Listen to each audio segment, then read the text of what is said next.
Conscious Curiosity, a collection of recorded conversations in which childlike wonder meets the deep mysteries of life.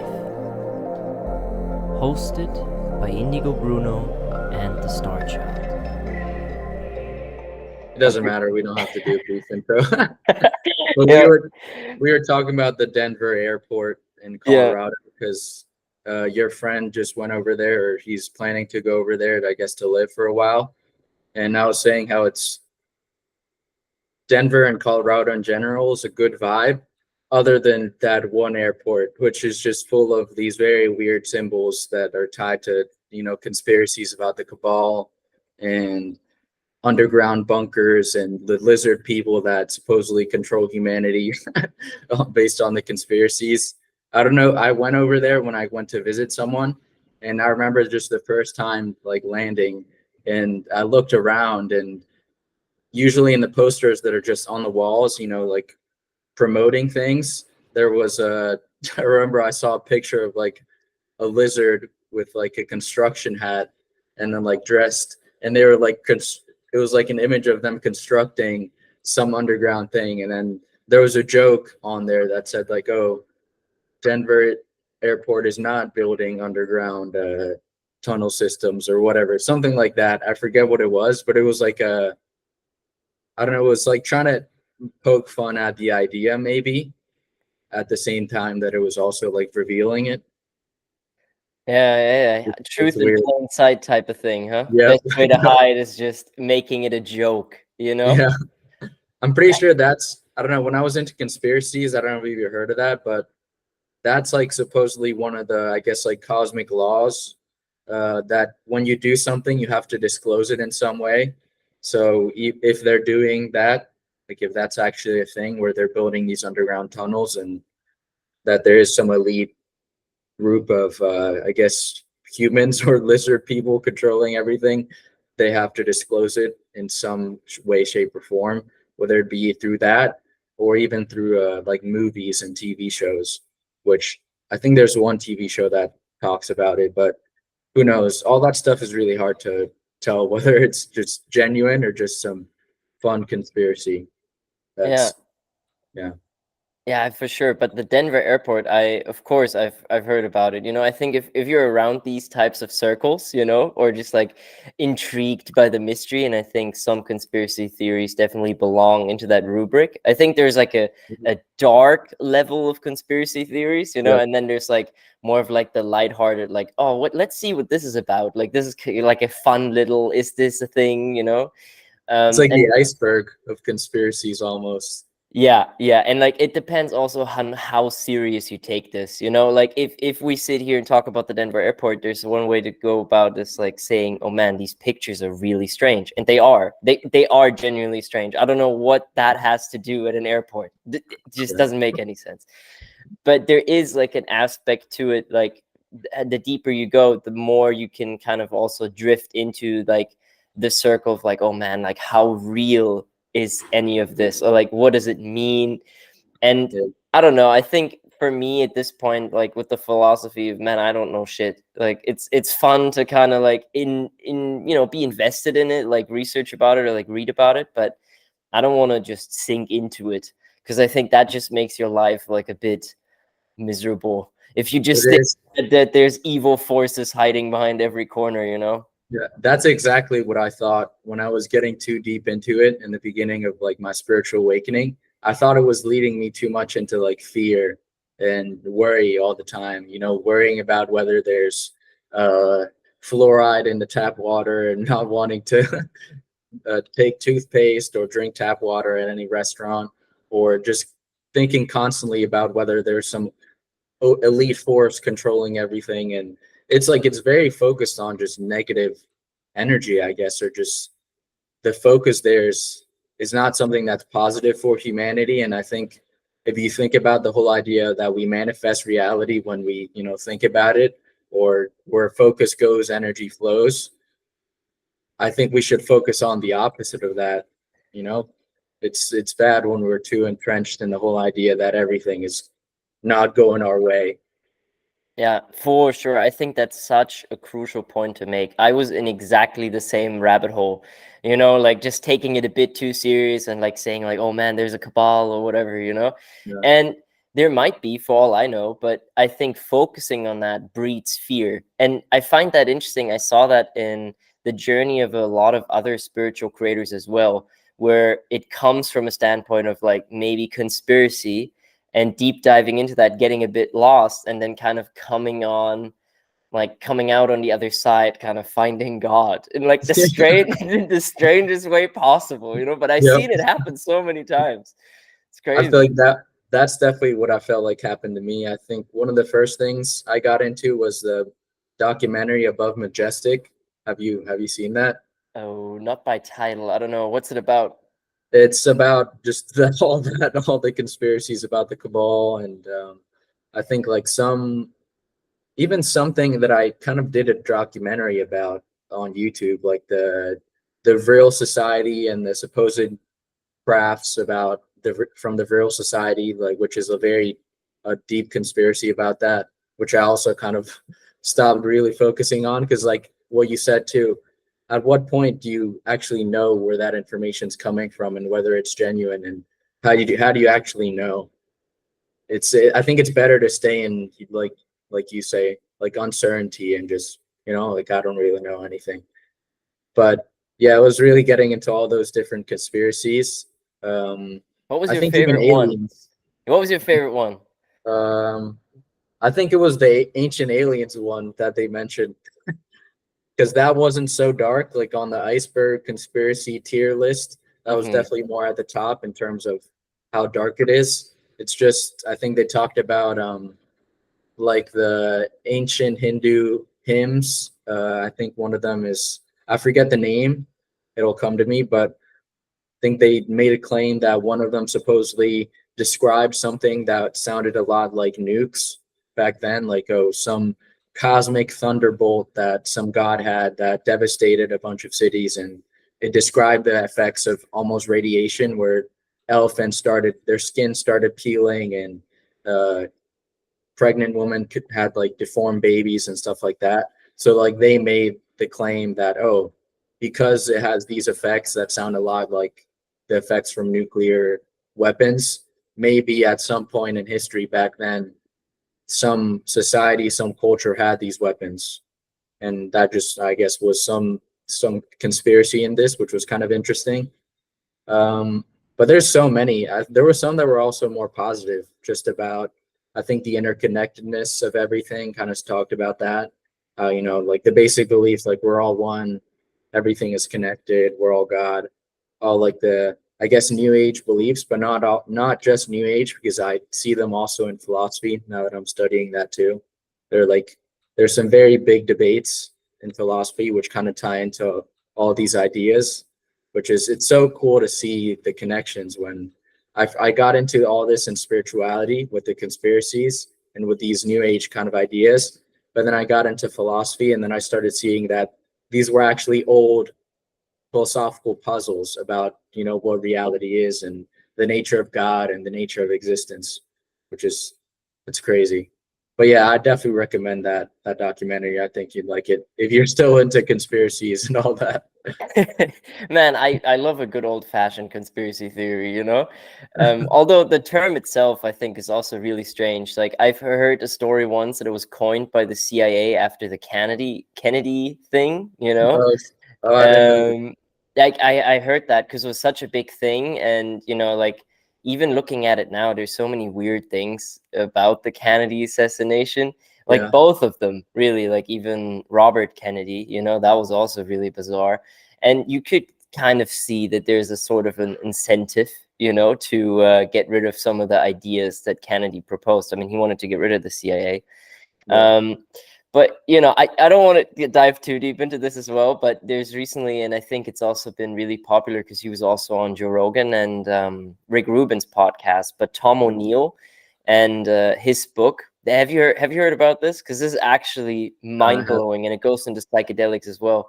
Oh, let's go. So Tom O'Neill, he is a dude. He was like a writer for like the Times, I think, and he then had the quest to write an article about the Manson murders, which was, like the 30th anniversary was coming up. So he was tasked to write an article. And so he was like, okay, well, it's been 30 years. Am I really going to find something new? No one has ever really, I don't know, found out before. So he scheduled some interviews, and he had one that kind of gave him like a really weird impression of like, man, is there more to the story? And 30 years have passed. So like the people who were still alive were perhaps also more able to talk about the situation, or for whatever reason. And so this newspaper article that he goes on to a 20-year quest. So instead of writing a newspaper article for 6 months, the dude just goes The off the lifetime rails. journey. Yeah, he goes completely off the rails, just derails his entire life almost trying to finish this book. And after 20 years, he gets to this conclusion. And he's a great storyteller, and I really recommend the podcast as well.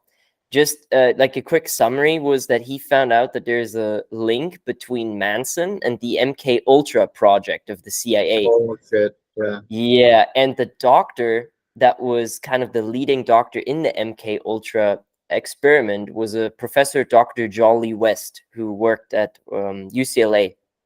And he was actually able to prove that he was in the same building at Charles Manson for like the time span of 2 years. And it's not, he couldn't confirm that they actually met, but being in the same building, and it was like a small townhouse in San Francisco that was tasked on the research on psychedelic substances and how they affect the mind, right? And here comes this professor doctor that used psychedelic substances in order to actively mind control, which is absolutely insane. Yeah. And this story gets even weirder because the Manson murders, I think, were in 1969 or something like that. And then, can you describe those? Because I'm not really that familiar with the like Manson murders and all that. So the Manson murders. So Charles Manson was like the head of the family. That's what they called him, right? And there was, in the summer of 1969, I think there was a bunch of killings, but perhaps the most famous one was the one of the Tate murders, right? Where I forgot her name, but there's even the movie Once Upon a Time in Hollywood, which kind of details this, happening as well, although it has a different ending. But there, in the case, Manson supposedly set out his family members, like 3 young people, who then went ahead and killed these Hollywood superstars and wrote Helter Skelter on the wall, kind of this implication of a race war that was there. And they just smeared that with blood there. And it was like, there's some arguments whether or not it was actually also ritualistic in nature, because the woman Tate, who's actually also pregnant, she just did a movie in Italy where she was also playing a character that was deeply into the esoteric and like rituals and that sort of stuff. So she was really starting to read a lot about this subject before she got killed. So there's a lot of speculation there, but that's kind of like the general gist of it. And then Manson was imprisoned because he supposedly was the head of the family, charging his people out there to get these people killed, which is super fucked up. And but this, so crazy. Oh yeah, this twist with the whole doctor though makes it a bit strange. Of like, well, was there an incentive? Because the hippie movement was also at the peak, and nobody wanted to really go to war anymore, and there was this whole civil unrest about the way the U.S. government was working. So, a bit strange, or like there could be an incentive to join in on that. And again, I'm just kind of like entertaining the story. I'm not saying that any of this is what I actually know. I just heard crazy that it has so many different connections to like the psychedelic thing and also MK Ultra too. That's bizarre. Yeah, and it goes even further because even the war on drugs, maybe, because like you said, they're trying to, I guess, make the hippies look bad or something. Yeah, the anti-war left to try to paint a negative picture on them, I guess, through that. Exactly, and it makes sense because after that, of course, these substances were banned and research was also, stopped. Yeah. Which it makes sense out of a certain perspective, just it's kind of the whole thing is just kind of fishy, especially because psychedelics, even at that point in research, had a lot of upsides that were just kind of just scratched away because of you know, a murder that we don't know what influence the substance really had, or at least if it was just the substance, which I doubt, you know, it was rather the way it was instrumentalized. It's like how you have a knife, you know, you can hurt someone or you can cook someone a beautiful meal. And do you know what he took, or what they gave him, or? I think it was acid, because at the time there's another podcast that was also on Joe Rogan that links back to this, to Nazi Germany, which is a fascinating link that goes entirely through, because the head of the department, I think, of the CIA, of MK Ultra, the dude's name is Langley, I think. And this Langley dude, he actually talked to the head of the pharmaceutical company that Albert Hoffman worked for, and he's the famous inventor of LSD, or extractor of LSD. Yeah. Exactly. And so the CIA director like talked to the CEO of the pharmaceutical company, being like, oh yeah, if you guys want to sell any products in the US, you let us know who's buying acid, and we're buying every single piece of acid that you have. You know, that's the CIA's doing. So they just bought everything they had in stock and needed to be informed when like another foreign agent would buy acid, you know, which is also really bizarre. And like the history of acid and like how it got to the CIA is also super bizarre. But that's like a turn for later. Let's stay focused on the MK Ultra CIA thing for a second, because like as you said, Or psychedelics too, we can get into that, because I mean it goes so deep into so many different topics as well. It does. It does. Just quickly, like the dude, Dr. Jolly West, who was the same that potentially also interacted with the Manson murders, was also the one that did the examination of who's the dude that shot Lee Harvey Oswald. You know, the bartender that shot the shooter of JFK. I'm not sure. I'm not good with names. I'm blanking on the dude's name, but he was, so he shot Lee Harvey Oswald, the supposed shooter of Kennedy. And so he was the prime suspect in the case. Like, why did he do it? What was kind of going on? And he was evaluated multiple times where he was declared sane. And he always said he had no recollection of actually doing it, which is also one of the symptoms that MK Ultra is described as, right? Yeah. So enter Dr. Jolly West, who has an examination with him, declares him insane, and ever since like they met, he just turned to an absolute lunatic. But before that, he was declared sane by multiple doctors. Then he comes in, and just the whole thing changes. It's super bizarre. It's super strange. And so like I don't know, like, you know, you put the pieces together, or like he describes it really brilliantly in his book. Tom O'Neill, again, for anyone that's interested, like Joe Rogan, Rick Rubin podcast, really recommend it. But it is really interesting to also look at kind of like the dark side of these substances as well, because I think nowadays we live in a time where psychedelic drugs or marijuana, they're so encouraged and so empowered, or ayahuasca, like it's trendy to go on some of the most crazy psychedelic experience you can go on. And I think with good reason, because it's also, it does expand its consciousness, although there are risks attached to it. I think with everything, like with anything, there's risks, but I totally agree. I think we're going through like a sort of revolutionary time with psychedelics again, after like so many decades of them being suppressed because of the, you know, the war on drugs. You know, like you mentioned that there was some like beneficial research that they showed when they studied these psychedelics, for especially for I think anxiety, depression, and for I think addiction as well. And even like the fear of death, like for people that were in the terminal stage of cancer. I think Molly was a substance that was given to them that made them, you know, lose their fear of death. But it's crazy that they were like suppressed for so long because of, you know, the war on drugs, when they showed so many of these potential benefits. But at the same time, I think it also depends on the substance. Like, who knows, maybe LSD, when altered in a certain way or in a certain context with an environment, I don't know, if you're being like tortured or something, it can make you go insane and make you do all these crazy things, even maybe to the point of like mind control, like MK Ultra. Supposedly that's one of the things that they did, right? Yeah, Some for mind sure. controlling thing.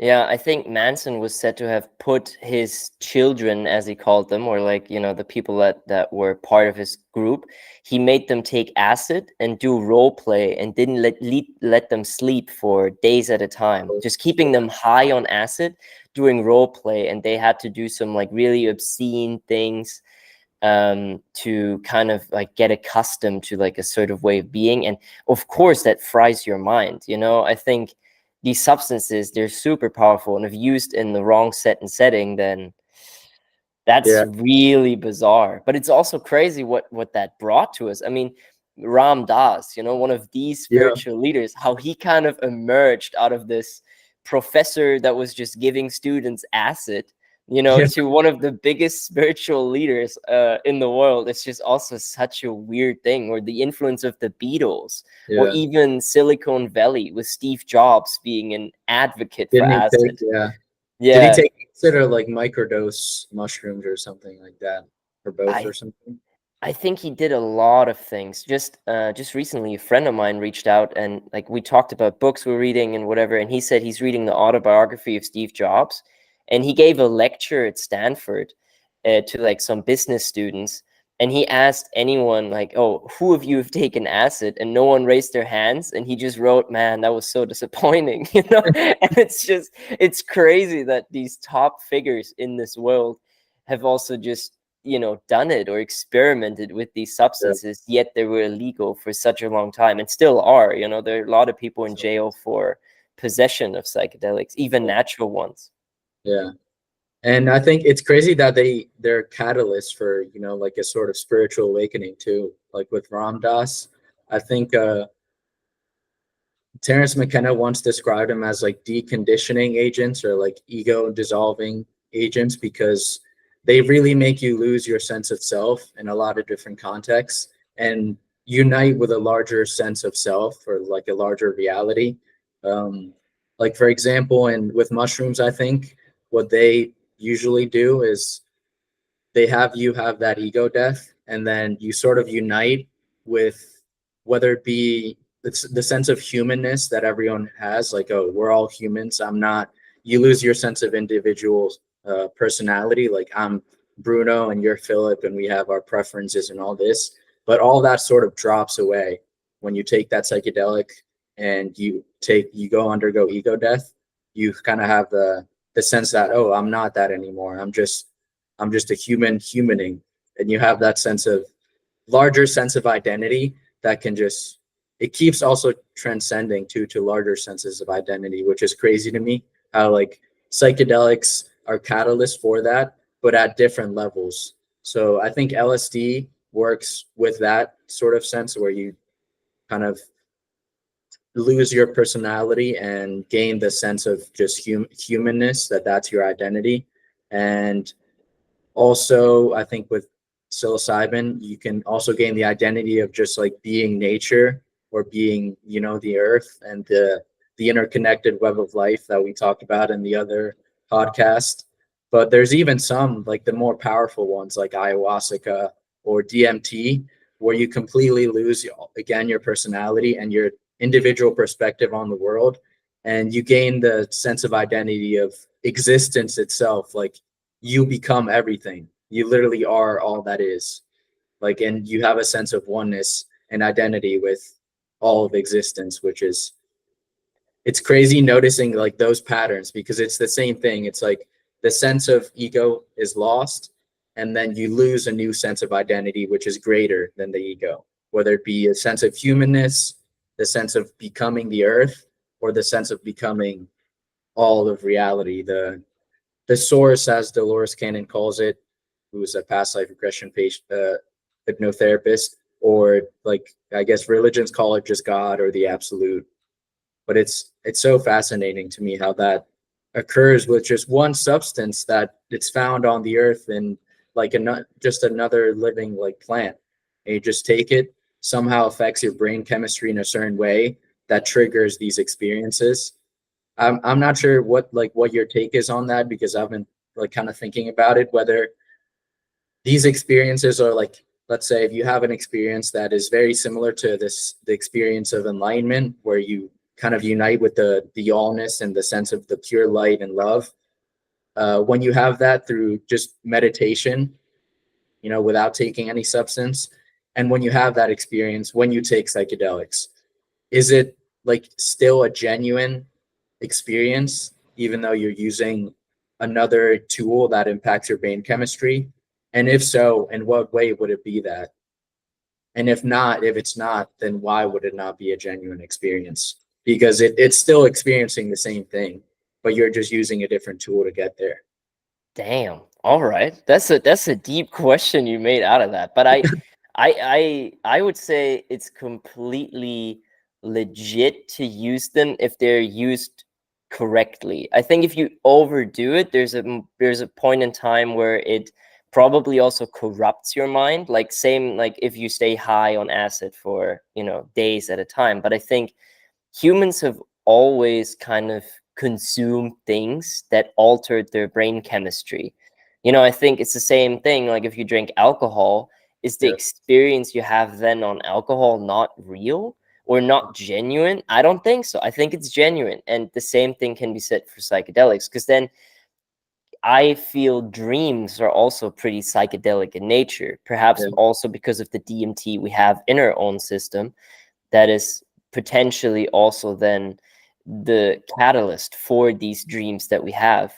Although it is then also again with like the precognitive dream thing, right? Where it's also like, how does that mix in? What is that substance in our mind that creates these dreams or these experiences? And I think psychedelics are kind of like the key that fit into a sort of piece in our brain that just tweaks, like just Yeah. makes the hole a little bit wider and makes us able to experience dreams in a waking life state. So I'd say it's for Like sure genuine. But what about you? I'd like that analogy. I kind of see it as a sort of mechanism, like I like how you said it's almost like a key where you know put it in there and you twist it and it causes something to happen. I honestly think, which is a pretty far out idea, that it's psychedelics. What they do is they allow our consciousness to sort of almost like leave our body, because they a lot of what they do, as well as other things like sensory deprivation or fasting and things like that, or very intense sort of physical experiences, they like lower, I think, the blood flow to the brain and the body. And even I think the brain activity gets like lower, or I think it changes the brainwave state. But I think the main thing is just the lowering of the blood flow, and that somehow makes like your mind almost like switch perspective or disconnect from your individual bodily self perspective. Like you're no longer, when you take that psychedelics and the key turns and the, you know, the blood flow reduces, it's almost like you it's like in a video game where you toggle the, I guess, the camera view, where you switch from like first person to third person, but instead of toggling like from the lenses, you completely switch your perspective on reality to another level where the consciousness is somewhere else, whether it be in like your, I guess, astral body, because some people even have like out of body experiences through psychedelics where they take it. I mean, like you with weed, like like how you were describing your story of you took that and you meditated and you felt like the intense vibrations and the tingling that comes on usually before you have an out of body experience and you enter in your astral body. So it's like somehow these substances are like a triggering mechanism that makes our consciousness switch its points of view, which is kind of how I see the different, I guess, ways reality is structured, because we have one point of view here in the physical world and then another point of view in the astral world or the spiritual world or whatever in other realms. But it is really like your consciousness leaving or switching perspective. And I don't think it's really the brain chemistry itself. Like, you know, you take a psychedelics and like let's say psilocybin, which usually connects to the serotonin part of the brain, it makes you feel happy and stuff like that, usually in the beginning. I don't think it's that necessarily. I think it's something else, like the blood flow reducing.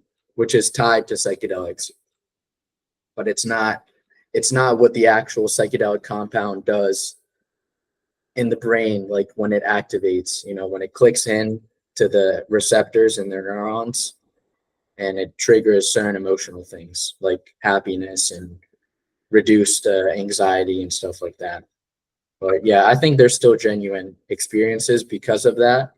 And also because like experientially, it's pretty much the same thing. Like you wouldn't really be able to tell the difference between the experience of enlightenment, which is like the state of love, light, and unity with everything, when you do that through meditation, and when you do that through, let's say, taking ayahuasca or DMT. Experientially, it's pretty much the same thing. You maybe, obviously it's different because you're taking the psychedelic and you experience that, and maybe you start vomiting because of the psychedelic, and those effects of the psychedelic are obviously different. But the actual experience itself, when you reach those higher states, it's like pretty much described the same, at least from the research I've done.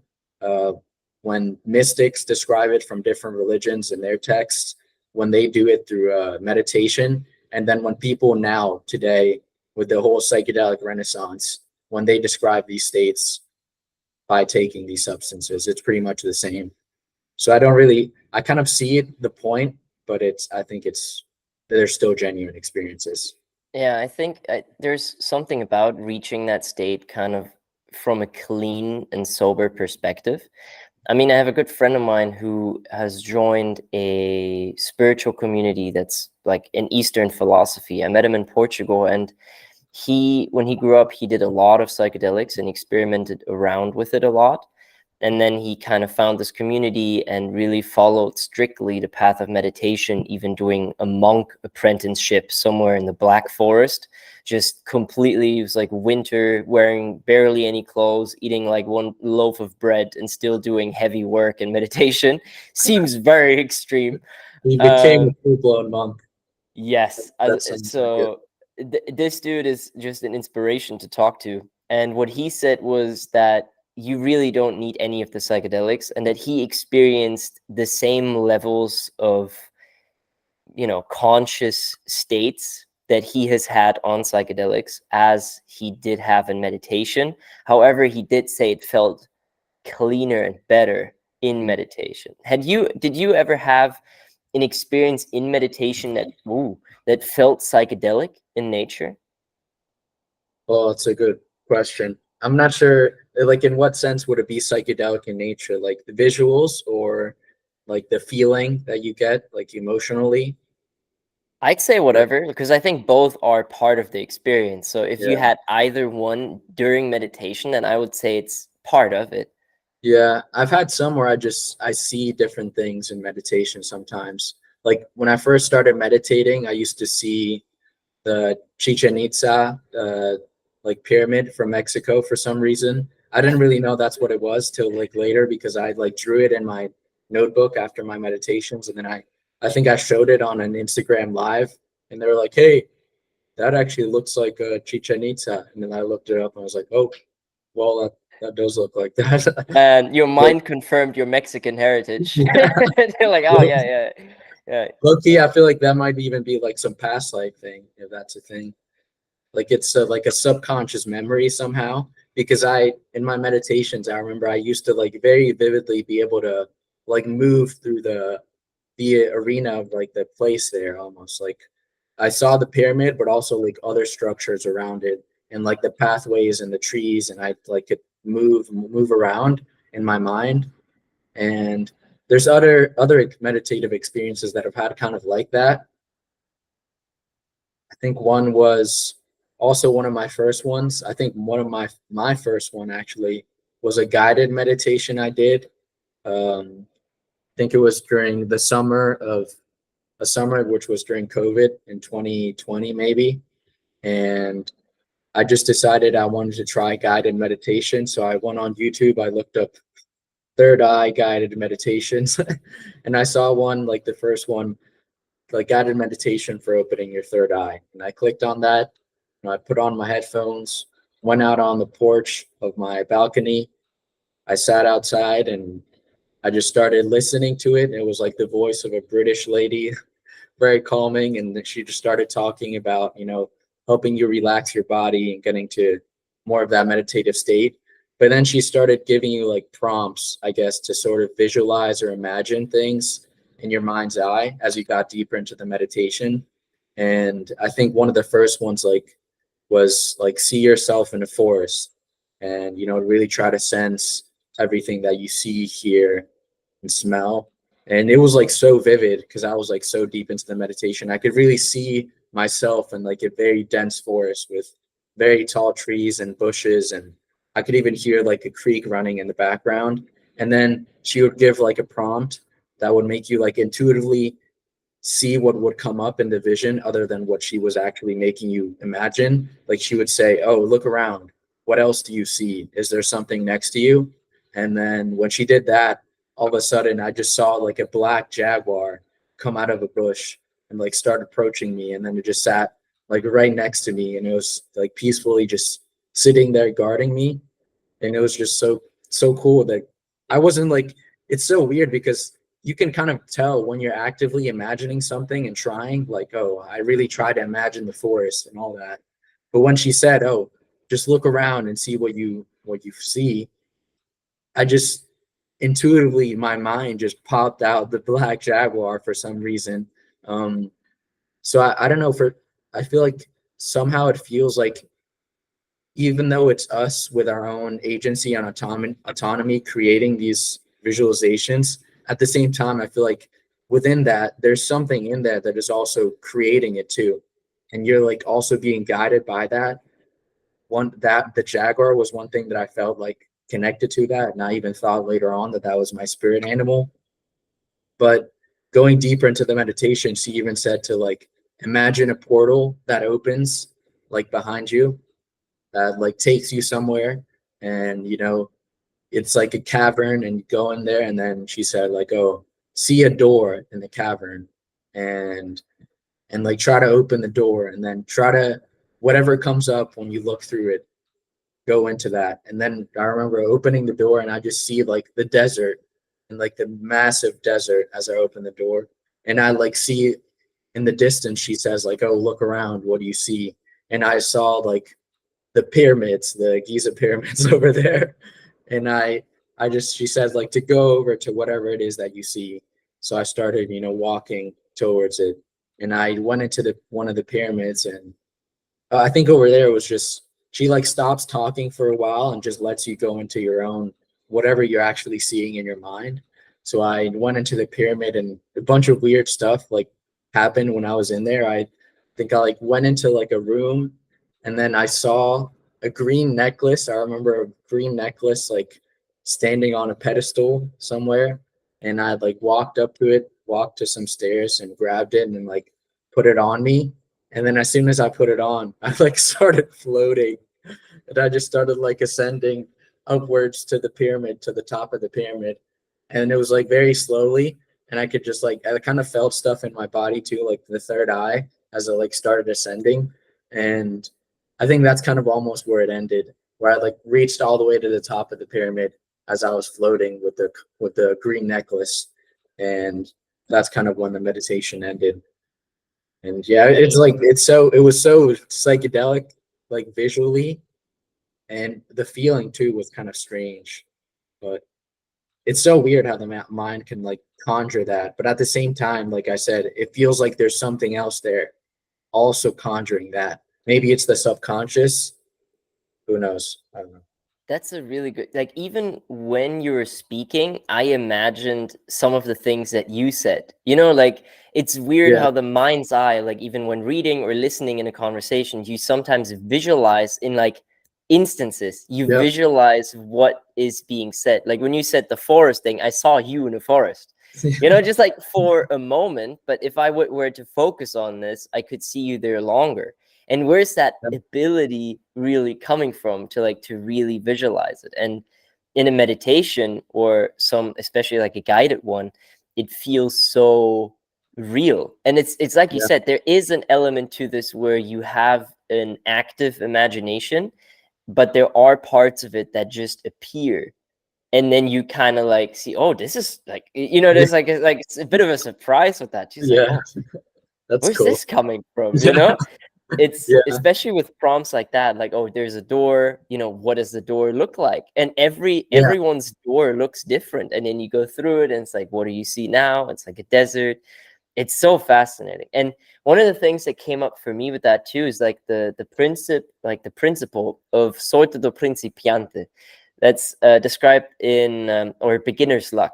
It's described in The Alchemist of Paulo Coelho, and I think that's such a beautiful way to see that as well. Because I remember also some of my first meditations were some of the most intense, in a yeah, way, because I also do believe that life kind of gives you these hints in order for you to kind of pursue something. yeah, Kind of yeah, like when it comes to also us creating content, how there was some sort of beginner's luck, if you will, even though there is a lot of hard work and dedication like going into all of this, but there is some type of, you know, topic to this where if it's meant to be, it's meant to be. Like if you see success, then pursue it, you yeah, yeah, know? But it gives you that push to actually continue to pursue it further, you know, yeah, because you yeah, see it reflecting back to you. At least that's how it felt to me making that video about Machu Picchu some years back that just went stupid viral. And at the time I was like, oh, like I couldn't believe it. yeah. And it was also part of the reason why I continued to pursue it, you know, and it had its reason, you know, otherwise we wouldn't be speaking. And I can imagine, like, how was that experience for you? Did you feel like Dude, the same way with that? that's like exactly what I felt. It feels like a confirmation almost I mean, with meditation, like I just described that made me want to try meditation more. Like, I think almost every day after that, I was like, oh, I want to meditate and try to experience these things deeper and see into my mind and experience all these things. But with content, the same thing happened. Like, I think my second video, which was actually about the movie, the conspiracy that I talked about above Majestic. I like put a Okay. clip. I put a clip of it and some like titles, and I just like in the beginning I was like, "Oh, the hidden truth behind the movie Above Majestic. Watch this." And I had to put a clip and edited it, and it would got to like 200K views in like one day after posting it on TikTok. And after that, it just made me, want to pursue it more because I thought, yeah, there's something to this. And it's so weird how it is like almost like a confirmation from the universe. So you continue down this path. And I love that concept. What'd you say it was called? It's beginner's luck, but Yeah, so in the what principiante. That's how Coelho. I mean, I read it in Portuguese, so like, and that's and so I cool you I do like that. because it gives it a more mystical feel, you know. Yeah, Like I think Portuguese is a beautiful mystical language. There's also a yeah. lot of great, like really old Brazilian music that's also about like alchemy and stuff like that. Tabua da Esmeralda, man, beautiful album. Like, I can only It just recommend it. it just sounds like magnificent. Yeah, like like some ancient word for something. I don't know. Like the way you say it. It just even though, man, I try with my Portuguese pronunciation, and I personally don't think it's too bad. It's just mixed with a lot of different cultures. I've had kind of all Portuguese dialects you can possibly imagine. I've had contact with, and my language repeats it. So I'm sure there's going to be someone that speaks Portuguese going to be in the comments like, "Oh man, you butchered that." But there for is us it doesn't. For me at least, it sounds perfect. I mean, I take that. You know, you speak Spanish fluently, so that's Yeah. somewhat close enough. Even though that's gonna also upset some people, but still, Hey, anything always upsets anyone, that's true. especially on the internet. There's Yeah, always something, so might as well say it. yeah, that's fair. And I love that beauty of languages too. That it creates like the language really matters with the words that you speak, or kind of like the idea behind it, you know. It's so beautiful how some languages just bring out a completely different energy than others, you know. Like, you know, I don't know if I say that in German, you know, ach, Anfängersglück, you know, it's like it's a completely different vibe That's to yeah, to yeah. I Portuguese. mean, the emotion. I feel like Yeah, it's just true, like the that too. tone too. Like with German, and I think with other like Russian, it sounds like people are arguing almost when they're like saying hello, how are you, having a good day, and it sounds like they're just completely going at it, having a full-blown fight, because I guess the tone of the voice and the, I don't know what it is. Yeah, it's like it's harsher. I Yeah, think it's if harsher, I yeah. think of Spanish or even English, it's much softer. Like the pronunciation is kind of more beautiful in a way, And I think the German language has a lot of benefits too, though. It's not the most beautifully sounding, but you can be really precise and really profound. I was So, think, I was thinking it's that like it sounds more to the point. And I was gonna ask, have you found like when you're doing research for certain things, or I guess any topic, that you could understand it better with a German word, or explain the concept better with the word from another language?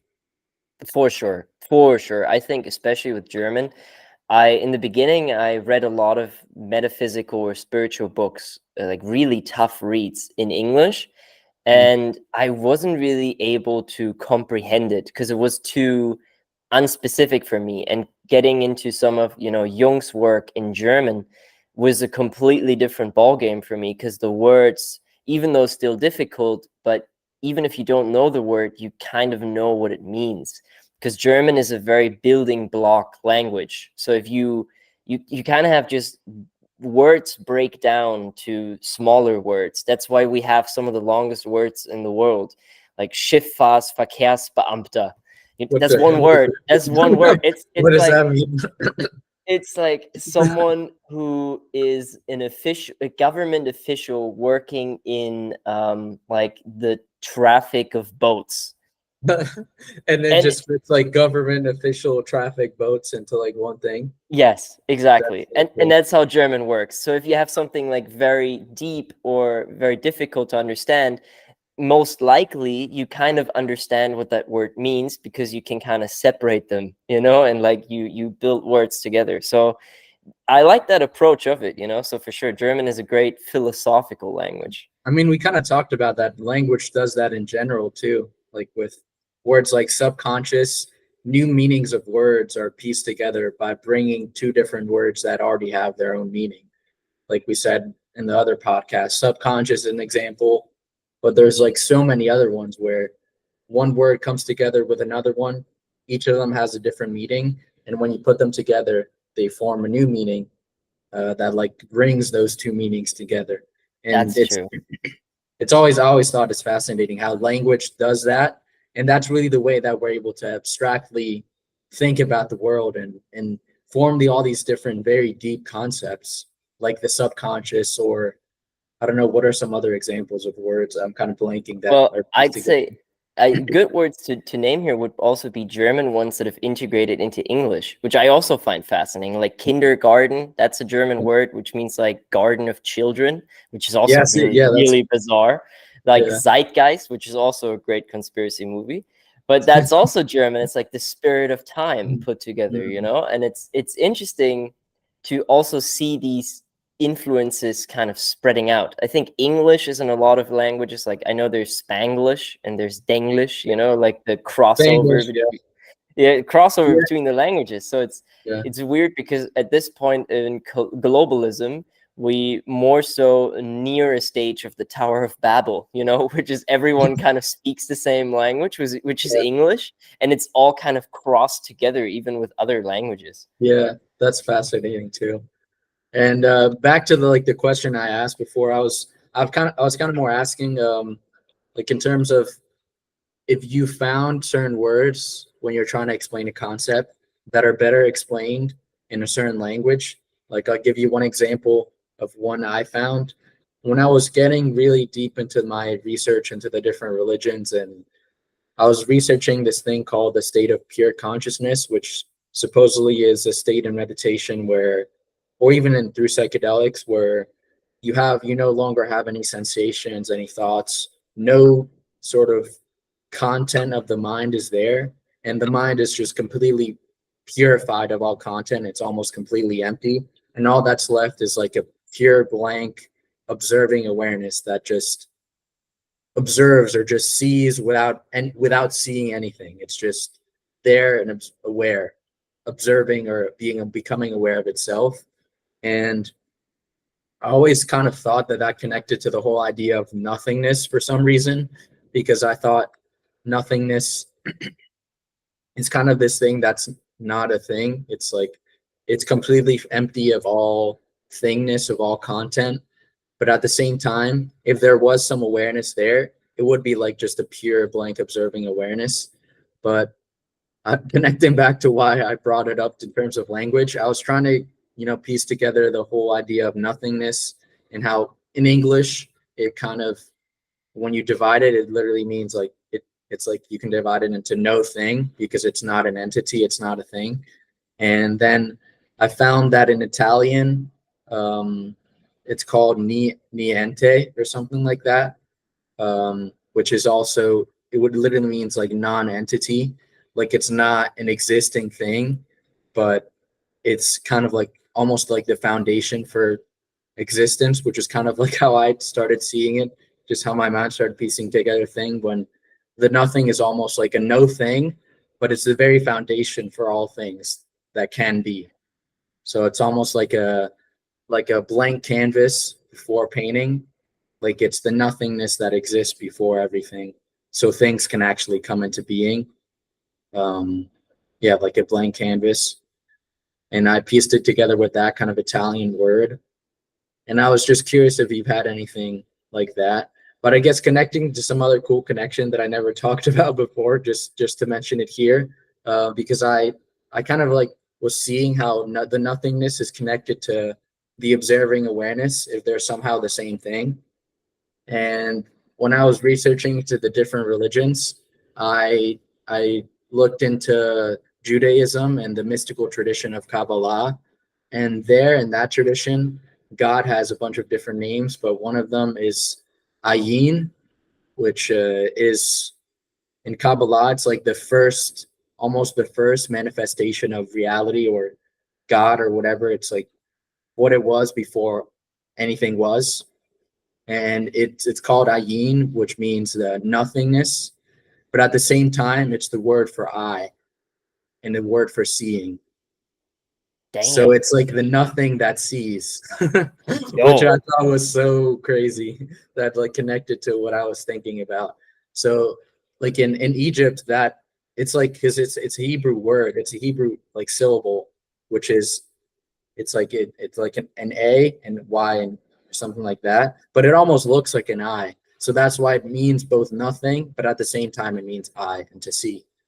So I thought it was weird that, it was kind of representing the idea that I was playing around with in my mind, that the state before everything was an aware nothingness, which I guess is maybe described in Judaism. I'm still not sure, because they also describe it in terms of the infinite light, like the second manifestation of the godhood or the God or the source or the ultimate reality in the mystical tradition of Judaism is called Ein Sof, which Ein also means infinite. I forgot about that.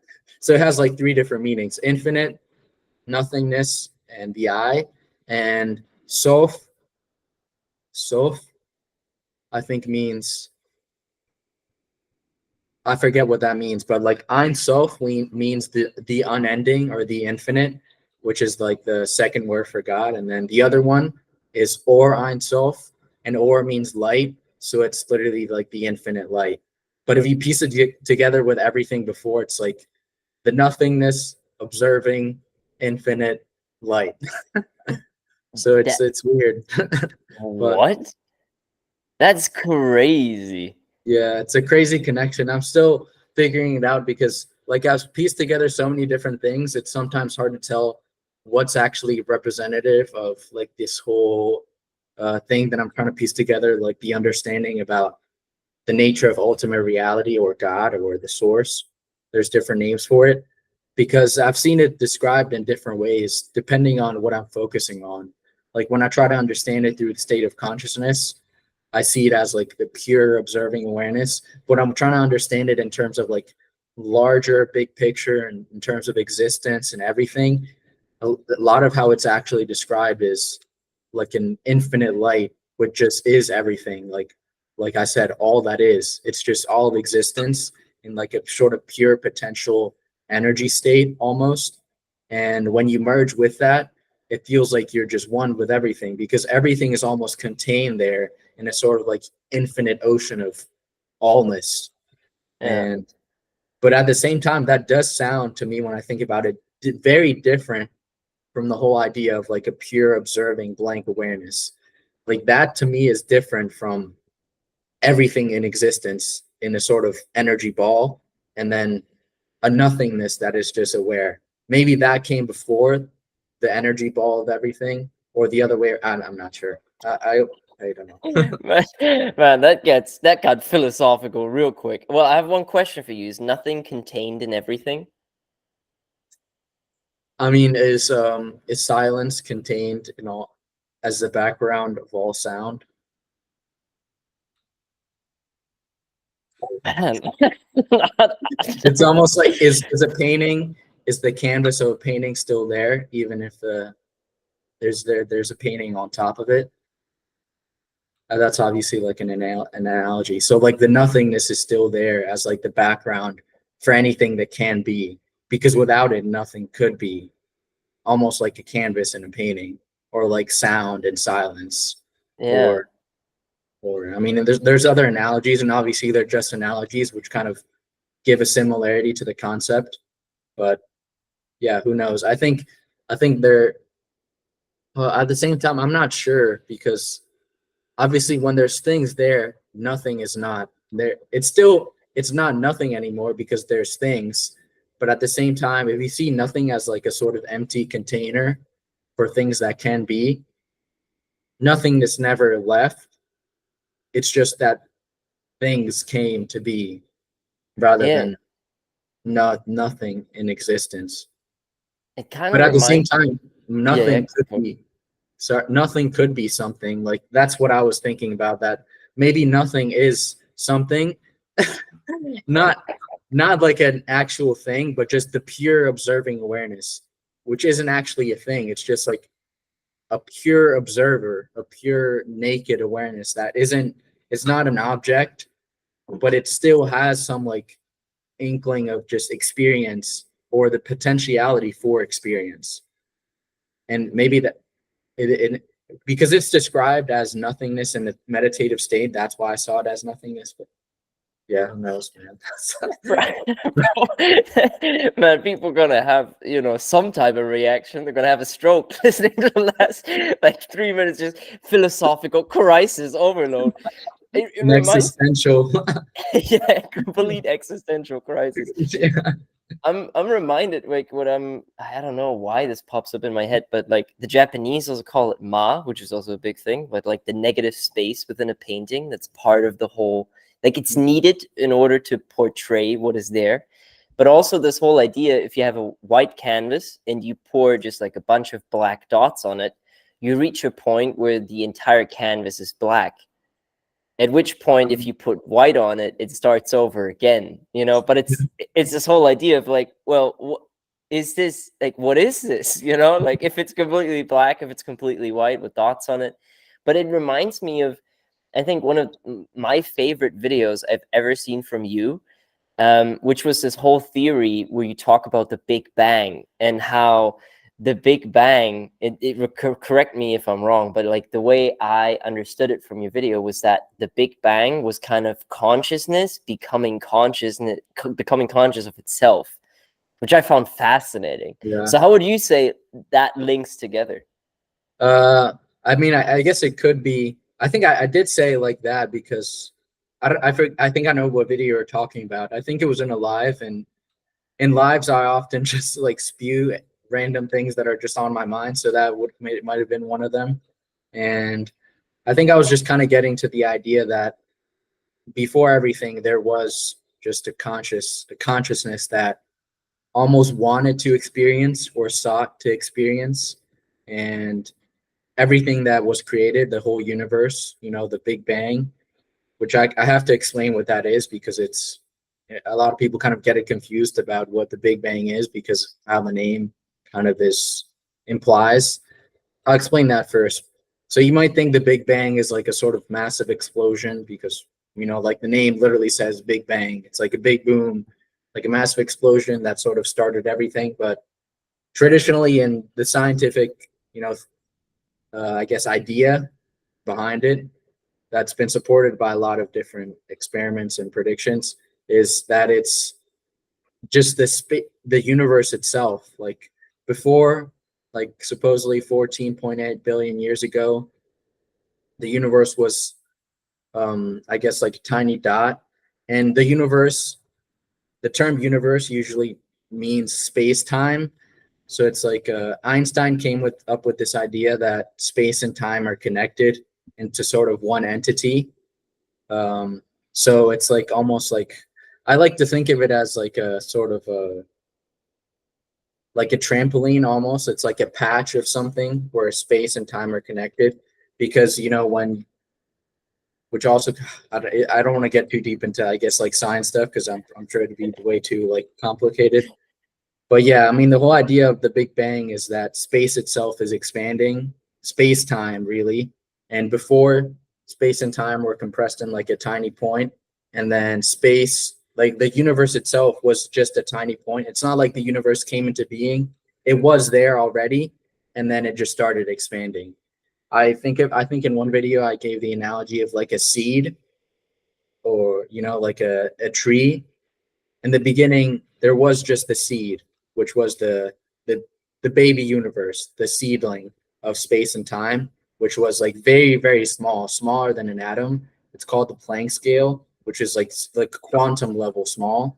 And then something caused it to start expanding. There's different theories about what caused it to expand, but it started to expanding, and it just, like, in less than a second, it grew to the size of the observable universe. And it's still expanding right now. It's been expanding for billions, millions of, billions of years, I think. But it's just the space itself is from a seedling. The seed started growing, growing, growing, and within that space, things started coming into being. Like I guess stars started forming from all the atoms that were there. And obviously, I think the universe itself is like intelligent, and it actually created itself. Like the stars that came into being, the elements and all that, were actually because of like the intelligent atoms in the universe. I don't think it was like a whole random process like how it's usually portrayed. I like how people say it was just like, oh, a random expansion, and then randomly elements came together and created planets and stars, and suddenly life emerged. But I think it's more like purposive and creative, and there is some intelligence behind it, which is not some outside agent, but the energy itself of the universe from which everything is made is itself intelligent, like the atoms and everything. But I kind of sidetracked there. But the whole idea of like I guess the consciousness is, I guess that before even that blotch of energy that was there in the beginning, the baby universe itself could have been the consciousness that just wanted to experience. So it like kind of blew up and expanded to, it kind of like expanded all of its energy so it could create things within that larger sea of energy, which is just the foundation of space and time. And yeah, I guess it is that idea that there was the one consciousness, or whatever. It could be even many different bits of consciousness, or it could just be the one pure observing awareness thing. And yeah, but I'm still not sure because I'm still trying to piece it together. Because you asked me how it connects to all the other things. I'm still trying to figure it out. Yeah, I'm in just the like whole process. just quickly, secrets of the universe, just name it, out of Yeah, like, what are we here for, no, but I yeah, think it's hard. you explained it really well, and it's also weird to imagine that we're part of this process right now. Like, Yeah, even then, like, this us speaking is part of this whole seedling, let's say it like that in your analogy, right. that just Yeah, grew billions of years ago. yeah, And the question is, did it knew back then that this would happen, or true. Yeah, is it happening simultaneously? Which is like, time is in itself is such a fascinating subject too. But I wanted to mm, go into I mean, now I completely lost track of time or I string of love that. thought, so to Yeah. speak. I love that analogy though, of like this. I kind of thought about it now as like the seedling and then a tree, and then all the branches are like us. They're like constantly growing from that initial, I guess, source, but we're still all part of that, I guess. Yeah, it's now I remember now too what I wanted to say, because the way that you explain it is kind of more the approach that mind created matter, right? Where that's also like the materialism is a big thing, but where I also, for my own personal belief, I just think it makes sense that mind created matter, especially going into quantum physics, where we know that everything is just vibrating and it seems so fluctuant and always in motion. If we see a table, we're like, oh yeah, that's a solid table.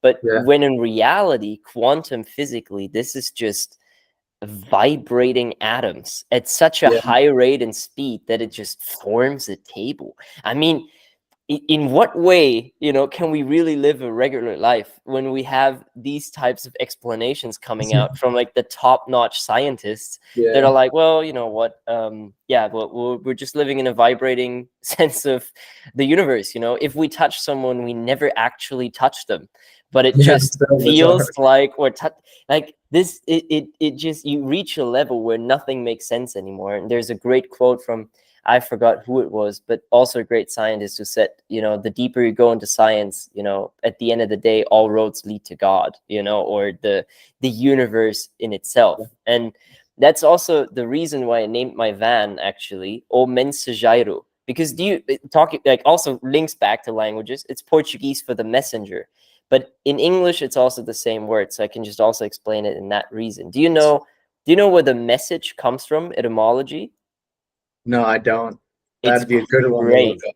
It's crazy. It comes from this Latin sentence "mens agitat molem," which is translated to "spirit moves matter." So Whoa. whenever you send a message, it's spirit moving matter.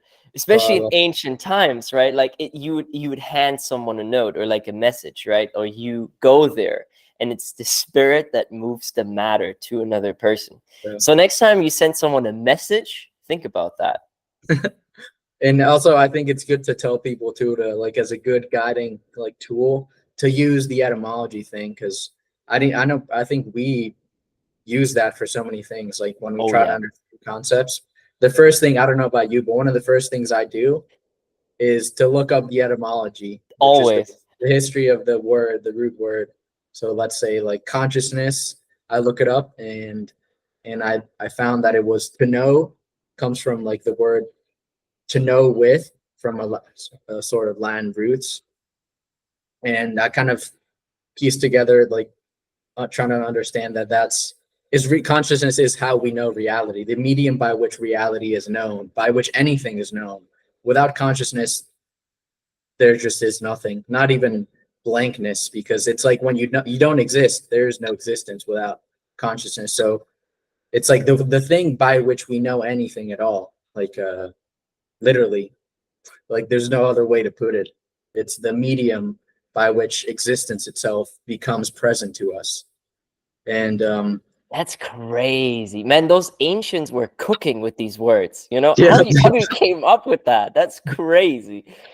I think it didn't really relate to that. It was more like, I guess, knowing in groups. For some reason, people associated consciousness with like not group knowledge, but I like how it connects to the other idea of just the very foundation for knowing itself, for knowledge. But yeah, I think going back to the whole, because you mentioned a bunch of things that I'm fascinated by, the whole idea of like mind before matter, and even quantum physics. Because I mean, I've been diving deeper into the whole puzzle, because that's, in philosophy, this is a whole big debate. Like I kind of briefly mentioned before, that when I got into spirituality and all these deeper ideas, I started with like these whole new age beliefs about like, oh, all is mind, which is like the whole idea that, mind comes before matter, or that everything is consciousness, and Hermeticism. ideas like all is God, or ideas like everything is connected, things like that. Which then later through my college studies, when I took philosophy as my major, I started seeing that these were actually debates that philosophers have had for centuries about very deep questions. Like the question about, does God exist and what is the nature of God, gives multiple different answers, uh, which are really points of view as answers to the question. One of them is like atheism, there is no God. One of them is theism, which is not only the answer that there is a God, but God is like personal. It's like a sort of agent almost, kind of like us.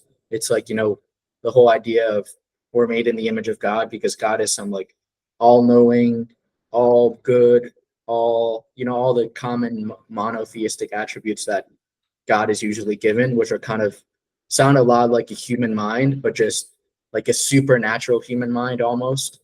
And that's kind of theism, at least how I've understood it.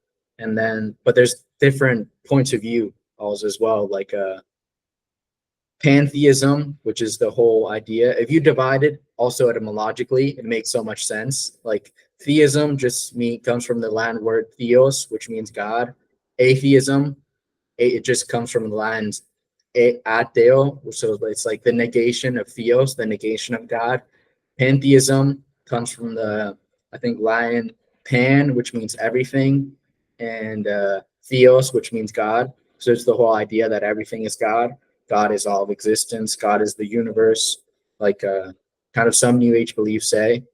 And then there's the other one, which is panentheism, which is pan, everything, and which is like in, and theos, which is God. So everything is in God.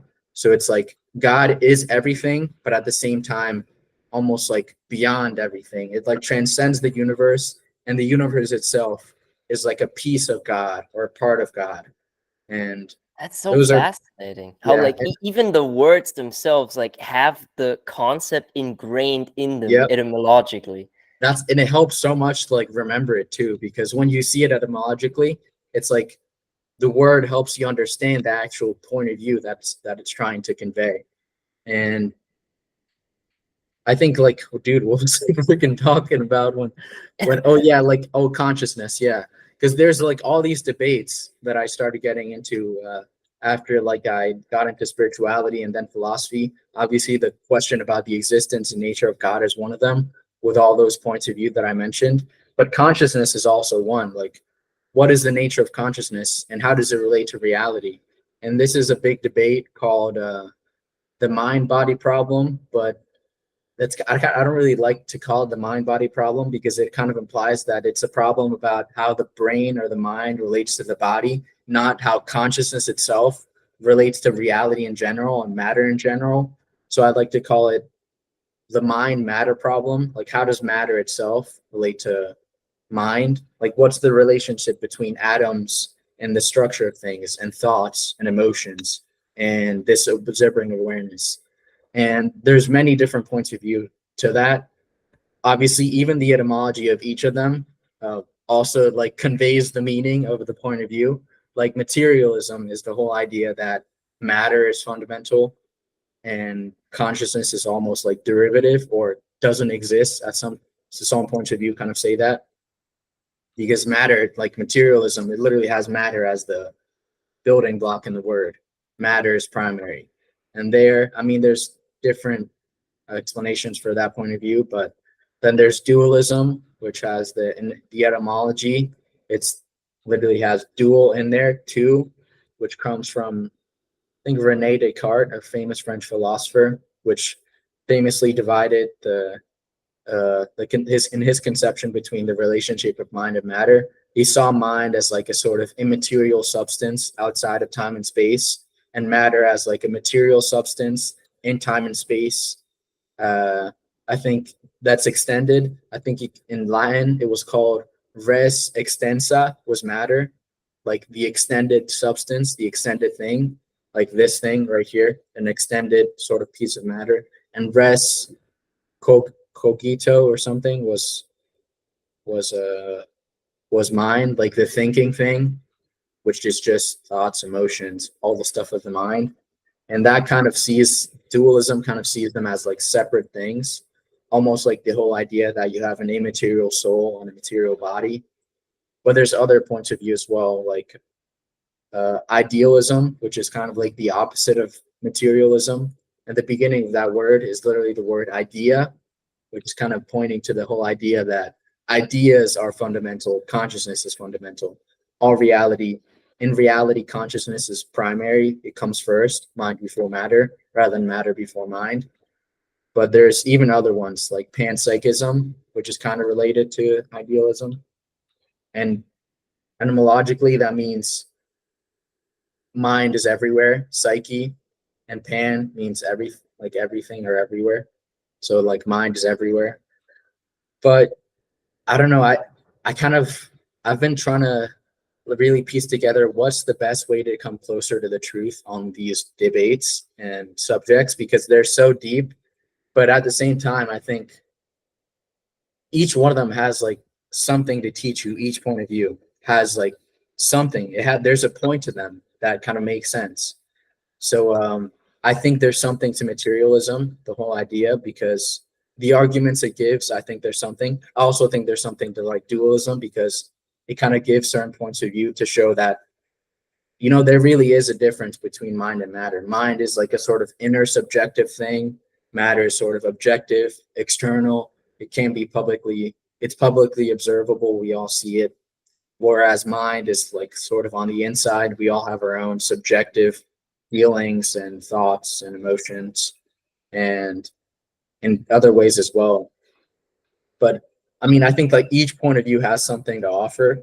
And I've been in my whole studies, I've been finding like one of the best ways to come closer to truth is not necessarily to try to reject all other points of view and say just one of them is the truth, but kind of reconcile them, the unique truth within each of them.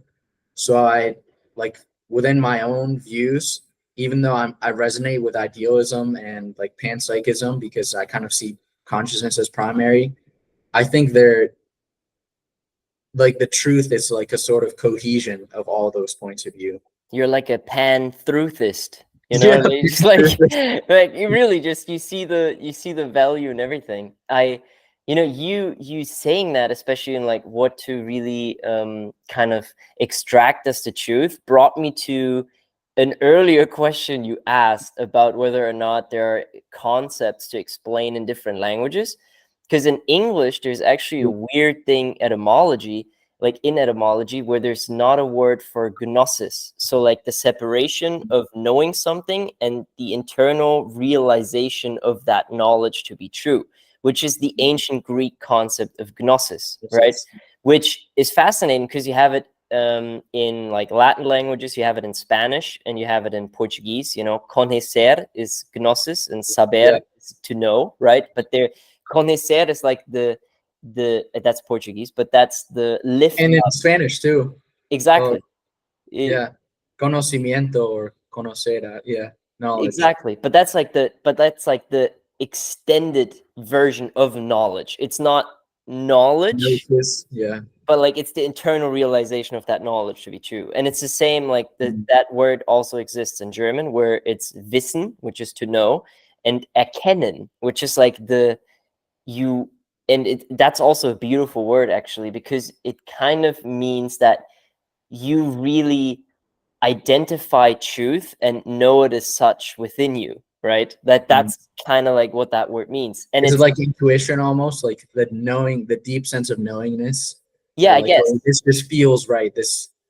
I feel like this is it, you know? Yes. And even though you could still be wrong, but like it is that realization of, oh yeah, that point of knowledge actually resonates within me. And that's fascinating that especially such a big language is English. And of course there are words like realization or even, you know, intuition or like stuff of that nature. There's not like a conocer in or an Yeah.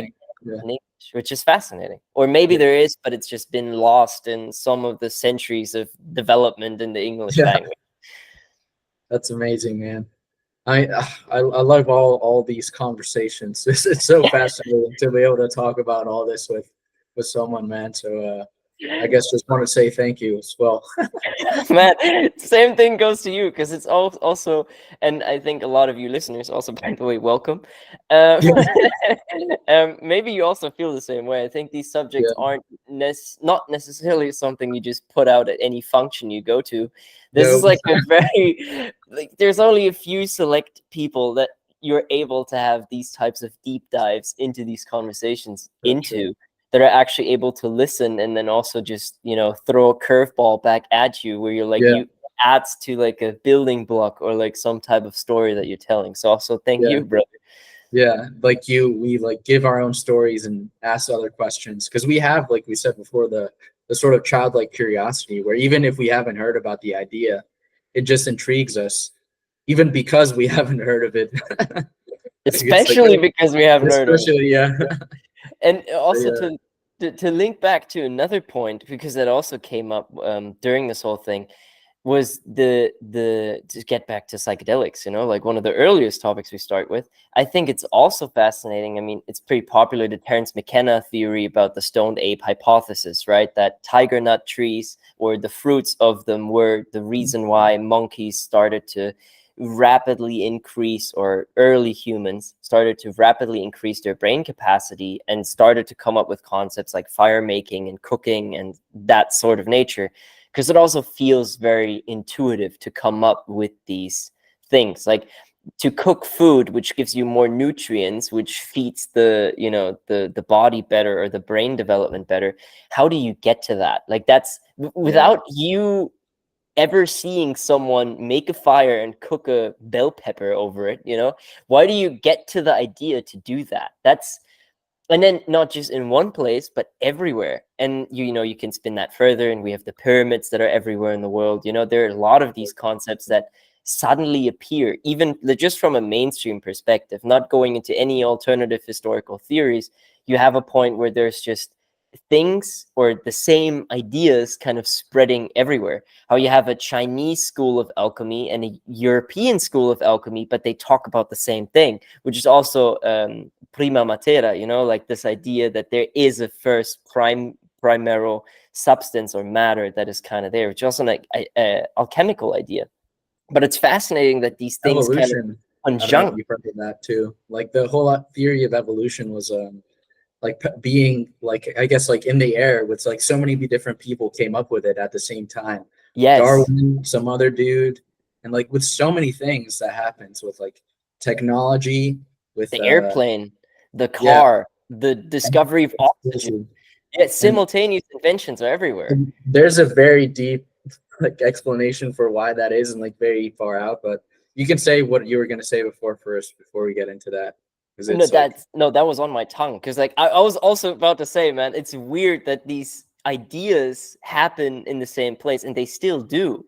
yeah, It's just the it's idea comes from the field. Like, that's like also yeah, like Tesla's approach to it, right? Where he didn't feel like he was the one that was the inventor, but he'd just say, he became a good receptor for tapping into these ideas that are in the current field, or the zeitgeist, to use yeah. that word. I feel like it's.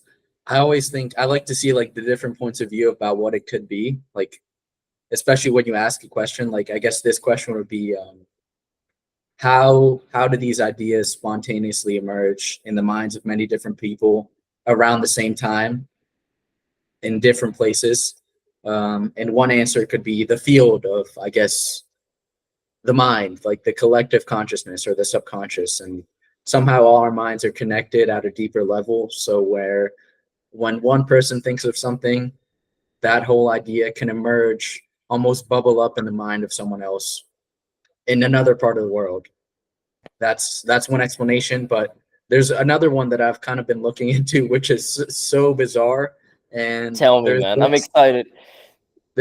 It's kind of like the whole, it gets in the whole idea of like aliens, and that there's other entities, other intelligences beyond this planet, extraterrestrial intelligences that send like technology.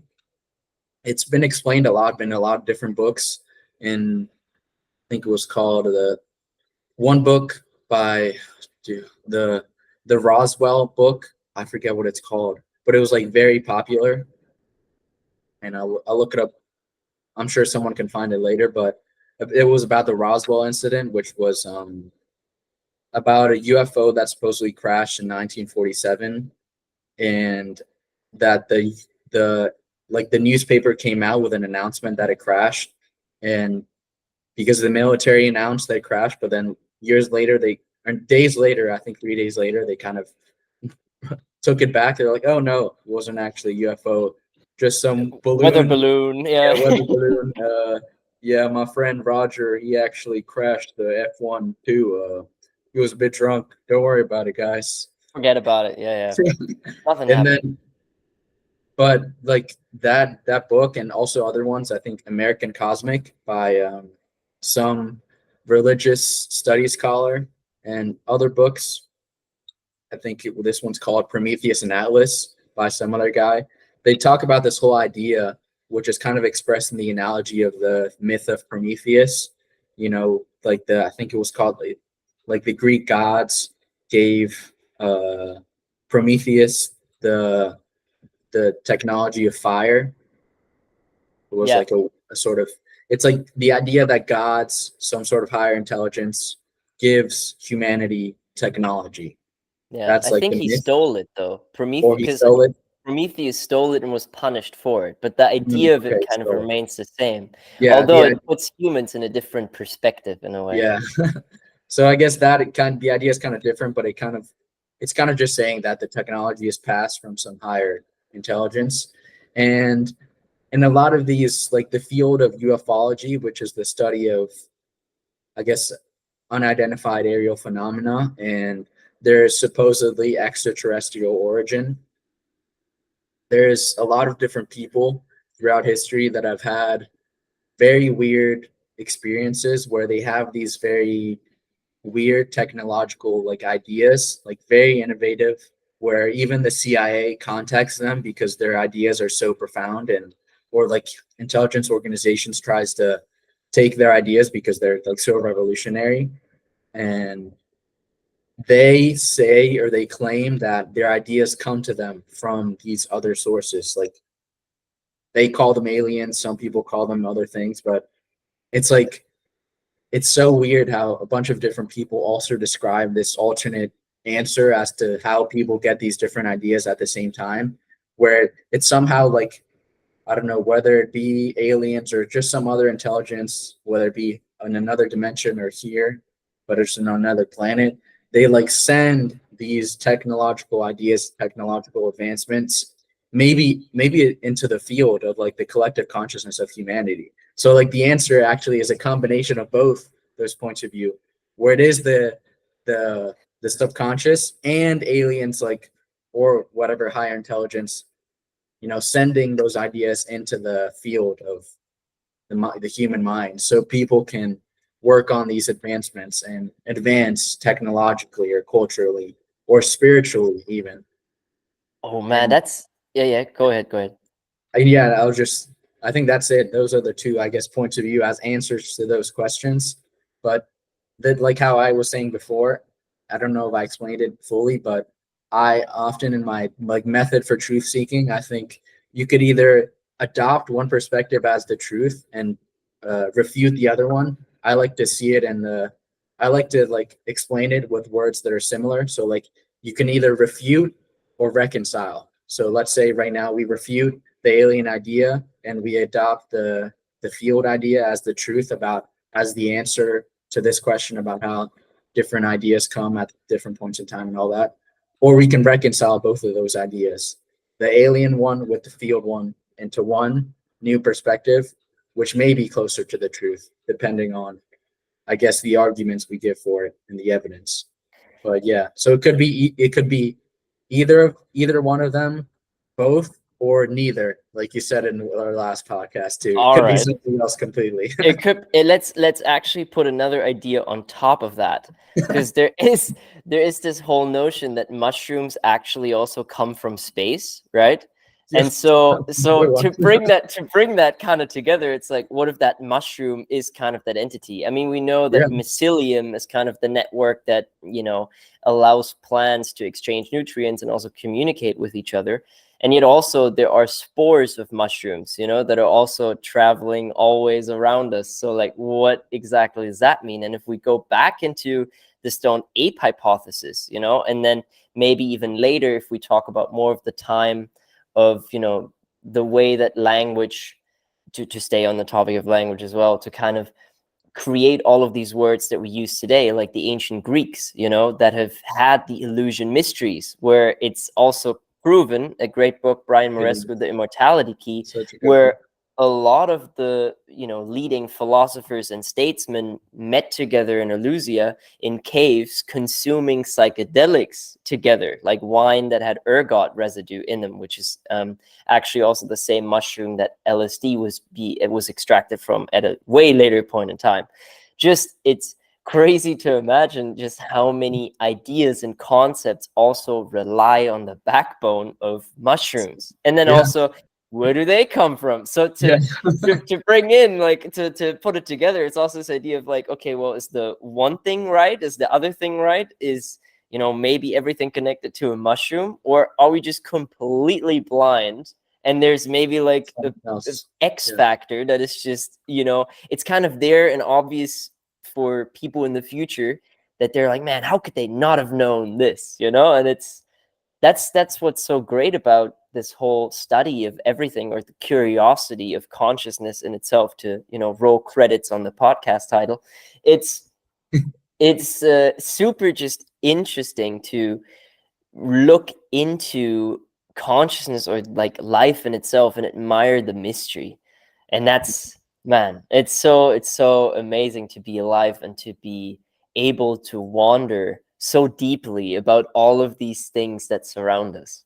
Yeah, I mean, there's so many things to wonder about. I think we'll never run out for sure, because as soon as we discover one thing, it's like one door of discovery leads to 100 more doors to discover 100 more things. Like I feel like it's a never-ending cycle of knowledge leads to ignorance, which leads to knowledge, which leads to ignorance. Because you think you know something when you start diving into it, and then you realize there's just so much more to freaking know or to understand out there, and it just keeps going, which is so bizarre. But I mean, we were talking about the psychedelics and the mushroom thing.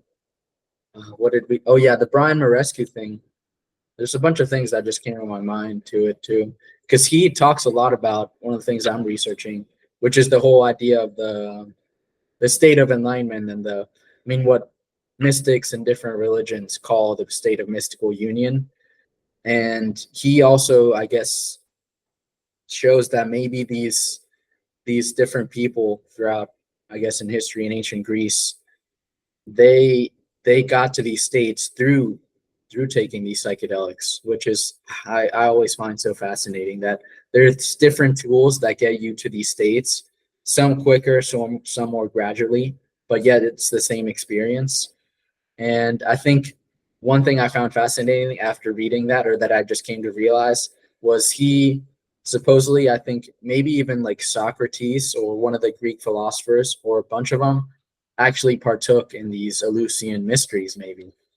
And who knows? And maybe that's how they also got their very crazy ideas about, Plato's theory of the transcendental forms, and all these weird ideas that all these philosophers came up with.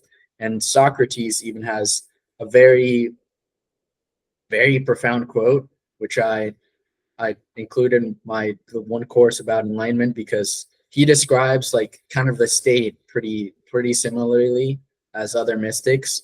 He says, in the way he starts it is pretty fascinating. I wish I might actually look it up, because it's like so cool.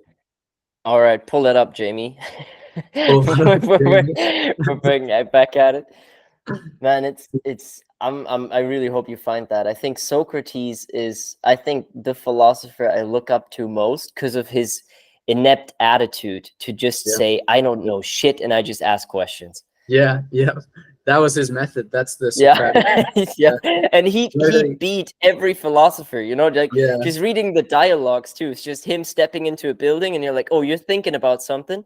I prove it, it's like, Yeah. well, I'm thinking, I don't know, the universe, water was the first thing there, and he just hits him with a question. Like he never does anything. It's just like, okay, if this is the case, then what if that? And when it's crazy. He tries to point out like the contradictions in people's like beliefs, just not by like arguing philosophically, like, oh, you believe this, therefore like that, or it's just by question and answer almost. Like, oh, you say justice is this, but what is justice? And you say justice is to be this, and he asks again, oh, but what is that? And then when they explain an answer, and he pieces it with some other answer that they said, and he says, oh, well, because you said this and you said this, that actually contradicts with this. So how could you believe that? So actually, justice. What if justice is some other thing or whatever? But yeah, actually, I found the quote, and he says, I'll list the actual source. Plato in the Phaedrus, I think Phaedrus 24:7 CE. He says, of that heaven which is above the heavens, what earthly poet ever did or ever will sing worthily? It is such as I will describe, for I must dare to speak the truth when truth is my theme.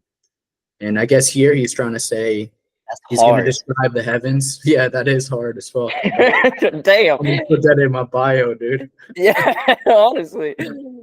I think he's trying to like say I'm about to describe the heavens, pretty much. That's crazy. He says that's such a tough bar. Yeah, in the heavens, I guess, there abides the very being with which true knowledge is concerned, the colorless, formless, intangible essence, visible only to mind, the pilot of the soul. Every soul which is capable of receiving the food proper to it rejoices at beholding reality. She beholds knowledge absolute, not in the form of generation or relation, which men call existence, but knowledge absolute in existence absolute. And that kind of maybe sounds confusing, but there's a bunch of like key words there, which I thought kind of describe the experience. Obviously, I maybe, have a confirmation bias here, but he described it as this true essence of the heavens, as colorless, as formless, as intangible, as only the mind itself can perceive it, and as absolute existence. And then later on, in another quote according to Plato, in the Republic, he says, I guess also to I guess relating to this other quote, that he has attained the knowledge of the true nature of all essence by the sympathetic and kindred power in the soul, and by that power drawing near and becoming one with very being. So it's like becoming one with existence, like how I was almost saying, like with the whole nature of enlightenment, where these mystics all describe literally becoming one with all that is, almost with like an infinite light, which is colorless, which they say only like the soul or the inner essence can perceive it, because you go within yourself and experience this. And it feels, he didn't really describe a bunch of the other key checklist points, but I just thought it was cool that he maybe had described this experience. And if he did he experience it through these Eleusinian mysteries, through taking these psychedelics and getting to that state? Who knows? I mean, it sounds like something that, Jung would write in his Red Book after like a very intense session of active imagination, it seems like, just Plato went to that cave and he was like, okay, wait, let me write down some bars, and he just put down, he dared to speak the truth, as he himself proclaimed. So, I think there's just so much wisdom that comes from potential use of psychedelics, not just and perhaps also, as we had in the live episode, like same as I had like the sensation when I meditated on Santa Maria, it's that idea of the internal realizations again, or that gnosis that comes from experience. I think one of the greatest examples of that in a weird way is also the, let's say, philosophical dilemma or problem of Plato's cave. You know, this whole idea that, you know, if there are people just seeing the shadow on the wall, and someone then steps out and sees the light and sees like, oh, reality is a full-on different thing, and then tries to tell the others about it, they kind of reject it because their experience is different. It's like trying to explain the color red to a blind person, you know. It's, you kind of go about that the same way if you try to explain a psychedelic experience to someone that has never had it, or something that you internally realize to be true can either really find resonance in others, or it can also not be ready for that person that it is being shared with, which also goes Synchronicities, I think. I synchronicities. thought that because like their reality doesn't really confirm it. If they're in the cave still and they're not seeing the signs like out of the cave and they're repeating numbers or these situations, they're gonna, if you tell them, oh, these synchronicities exist, these meaningful sort of patterns arise, and our mind can do all these crazy things, their reality doesn't really confirm it because they're still in the cave. So when you tell them, they're obviously going to reject it because they haven't experienced it. It's not what they see yet. Exactly. And to spin that is to, like, beautifully put, to spin that a bit further, even, it goes on to the notion too of like, are you selecting a book or does the book find you? You know, like, it's this whole idea of how much is there a connection between what you're actually engaging with. Like, you listening to this podcast right now, did you find this podcast or did this podcast find you? And even if it was years in the past that you started to follow us or whatever, however long your journey has been, there is a reason for why this very piece of a conversation finds you at this very moment. At least I believe it does. Because it seems to me, especially with the synchronicity, when you do research, that certain pieces of information, they come back at you.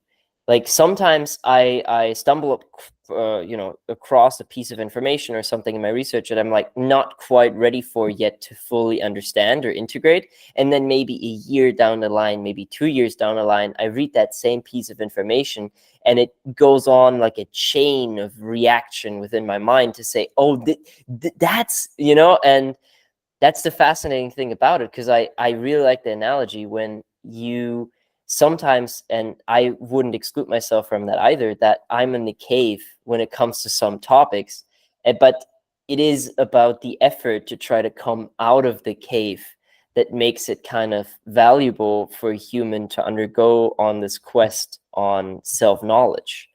Totally, man. That resonated so much. Like in terms of my research as well, I feel the same exact way.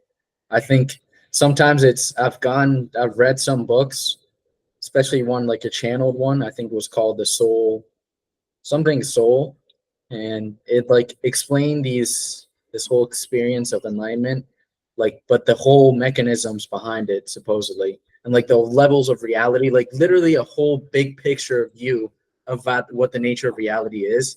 And it like was way too much for me at the time, and that like was like I had to put it down and like come back to it later, because it also started like contradicting a lot of the other things I kind of thought before, when I used to see kind of the source and all this stuff and God as a sort of more like an entity, like kind of like the theism kind of sees it.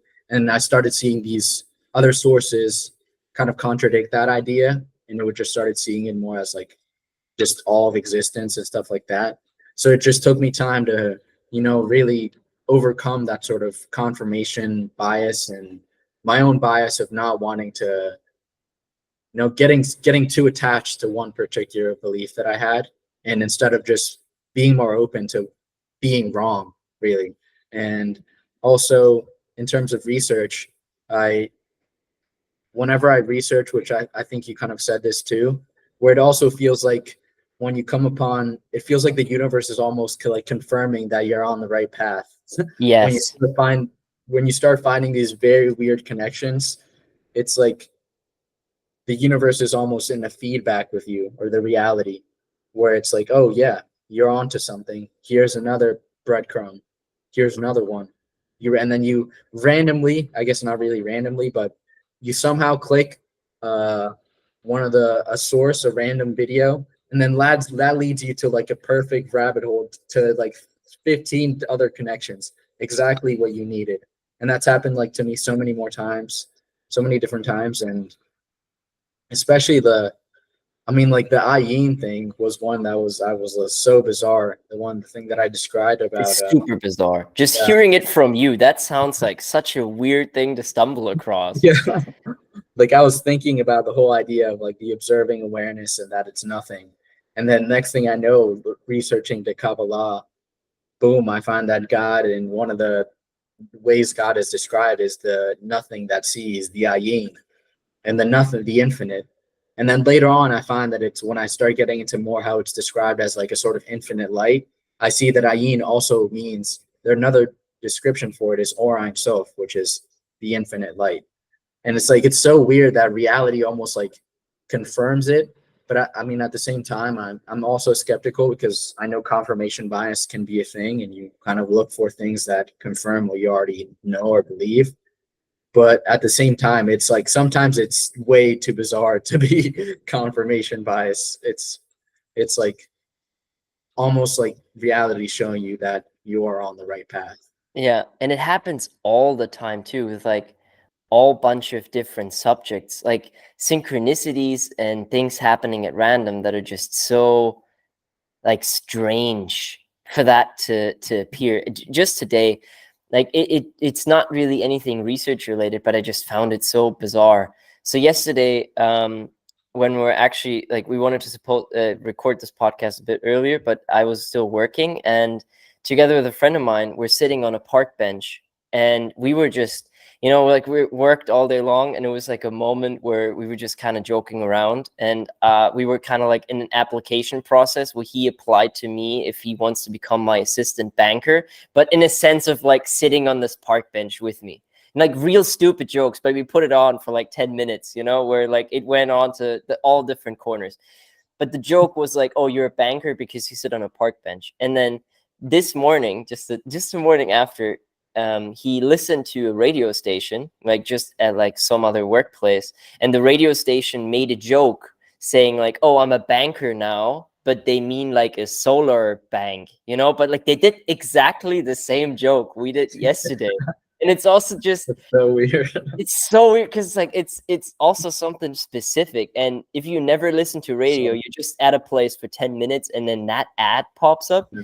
It's I also, that kind of brings me to another idea where, the algorithm, especially for social media, for all these other things, is always supposed to be controlled by the tech company that has kind of written the program, or and I think there is a certain tendency, and they have the ability to kind of shift it around to like shadow ban and stuff like that. But I don't want to get into that. It's just more that there's an algorithm behind the algorithm, as it seems. Like even with our content blowing up, it doesn't necessarily seem like the social media algorithm is the driving factor behind the content, but it's the algorithm behind the algorithm, the flow of life that's kind of dictating what's trendy or what's actually being viewed or being paid attention to. And I think that can only be controlled in such a way, because as we say, the ideas come all around us at the same time, and that's the true, the natural algorithm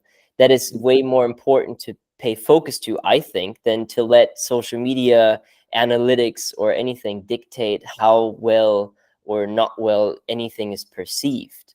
And I love that analogy too, because it really does feel like an algorithm sometimes, like with synchronicities, like because an algorithm often shows you what you've looked at before, or what you're thinking about and stuff like that. And with synchronicities, that's what we describe experiencing, the reality in some way shows us what we're thinking about or what we're doing or something like that, or even what we ask for, which is even more bizarre. You can ask for something and boom, you literally get it, which is Exactly. the weirdest form of synchronicity. That is the weirdest form. And I think that's also a good way to say, we ask for you to join us in Peru this November. Whoa, let's see how that synchronicity works out. For real though, that's gonna be so fun, and I can't wait for that, for the Peru thing. Oh, But yeah, I mean, it's crazy, man. I kind of lost my train of thought there, but I just had to pull the yeah, ad plug real yeah, quick there, because I think, especially just talking with you, like like people don't really understand, but we've never seen each other in person either. This is just like we just talk off the cuff whenever we're just recording. Yeah. And we just literally like we had a meeting like what, like for 10 seconds, and then we just hit record, and that's the podcast. That's that's how we talk.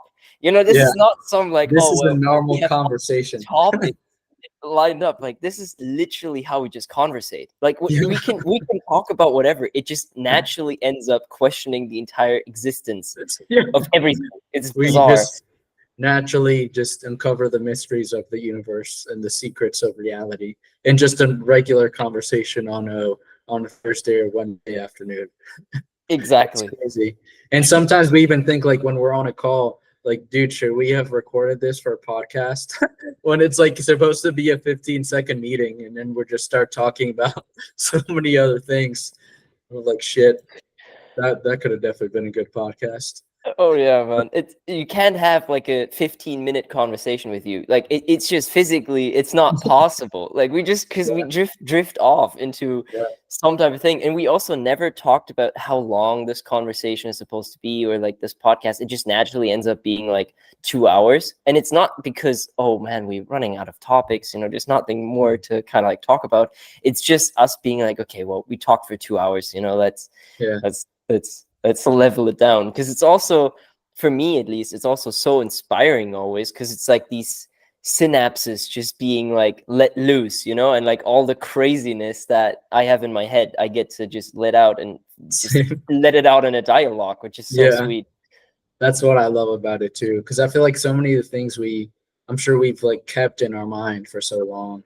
Like I feel like with me, there's a lot of these things that I've researched for like these past year or 2 years, and I haven't really talked about it that in depth. But in a podcast or even on a live, because it's so spontaneous, it allows that sort of knowledge to come out whenever it really wants to, and if it's needed, it just flows. And stuff that hasn't been talked about in so long, that's been on my mind, just collecting dust, spills out there, and it's finally in the ether, in the field, or whatever. Yeah.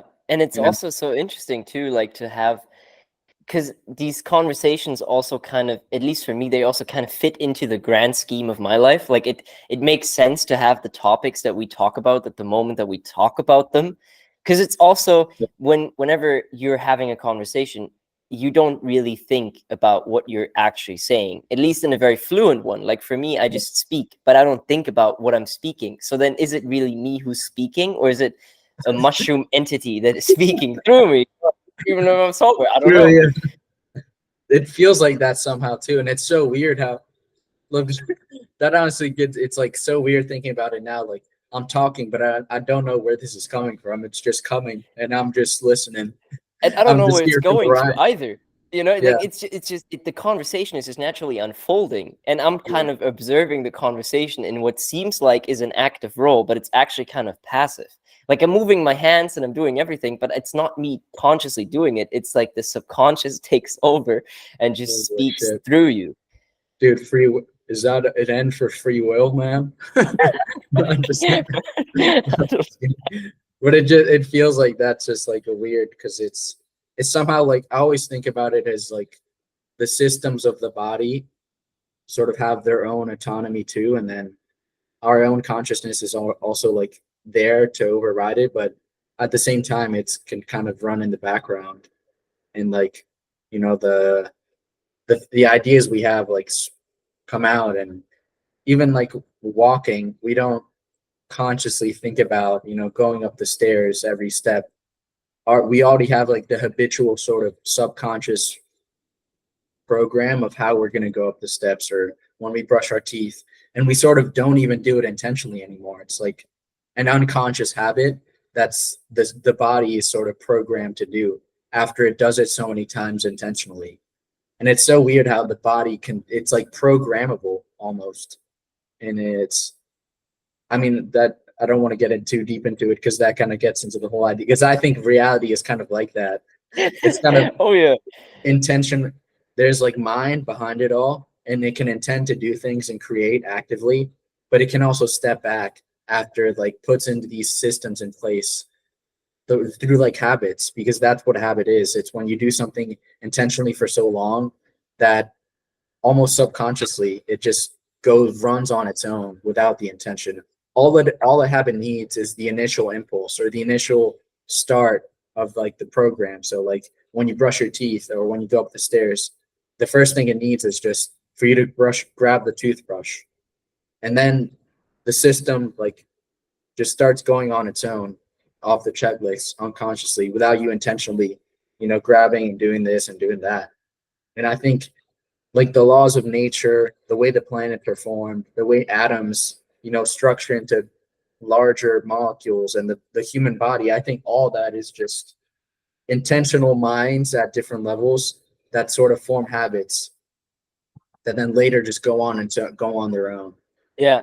Which is, so I think like nature is both habitual and it's like unconscious in that way, because habits are unconscious and they like go on in the background as sort of program.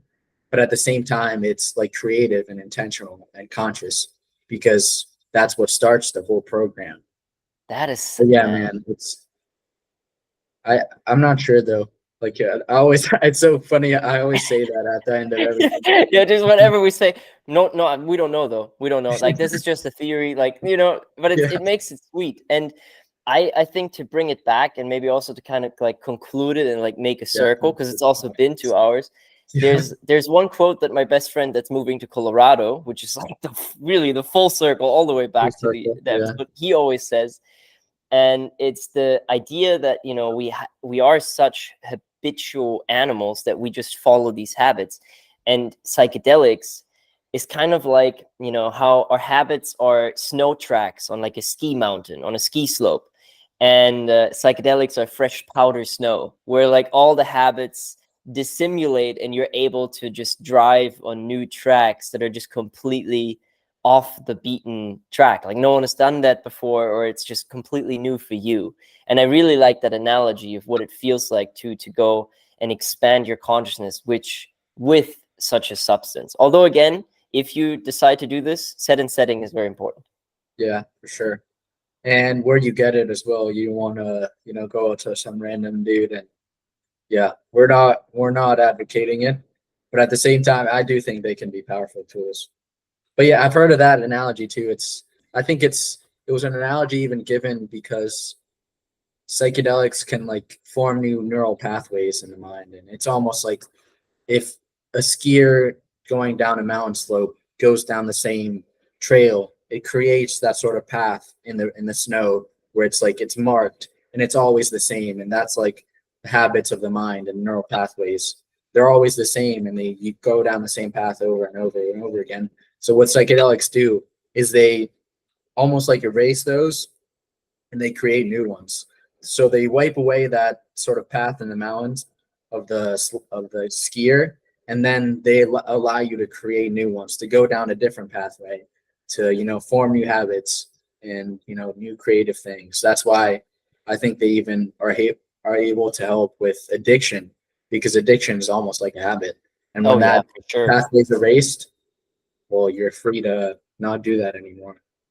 But yeah, I think wrapping up, man, I'm excited for the Peru retreat, and for anyone that wants to come and talk deeply with us now about all this and also explore ancient mysteries in Peru. We're going to go to so many cool ancient sites. You can check it out at 7retreats.com, I think, or on either of our links in our bios. And if you decide that you want to come after checking out all the cool sites that we're going to go to and all the activities that we're going to do, talk with indigenous communities, do a bunch of cool rituals, saying thanks to Mother Earth, and just in general, like I think I watched one of the YouTube videos that kind of goes into that. One of our Coleman, one of the guys that is part of the retreat, he sent us a YouTube video of a guy called Soul of Jared. Shout out. Great soul. To the guy. Yeah. And he went on this retreat, so he sent us like videos of it. So if you guys want to check that out as well to see if you'd like it, that could be cool. He went on, I think the videos he did was one about ayahuasca, which unfortunately on this retreat we're not going to do that, but on that, I think the same one, he also visited a bunch of the sacred sites that we're going to go to, like Naupa Iglesia, which is just, it's so cool when you look at it on there. Yeah, It's yeah. like a very Amazing. hidden site.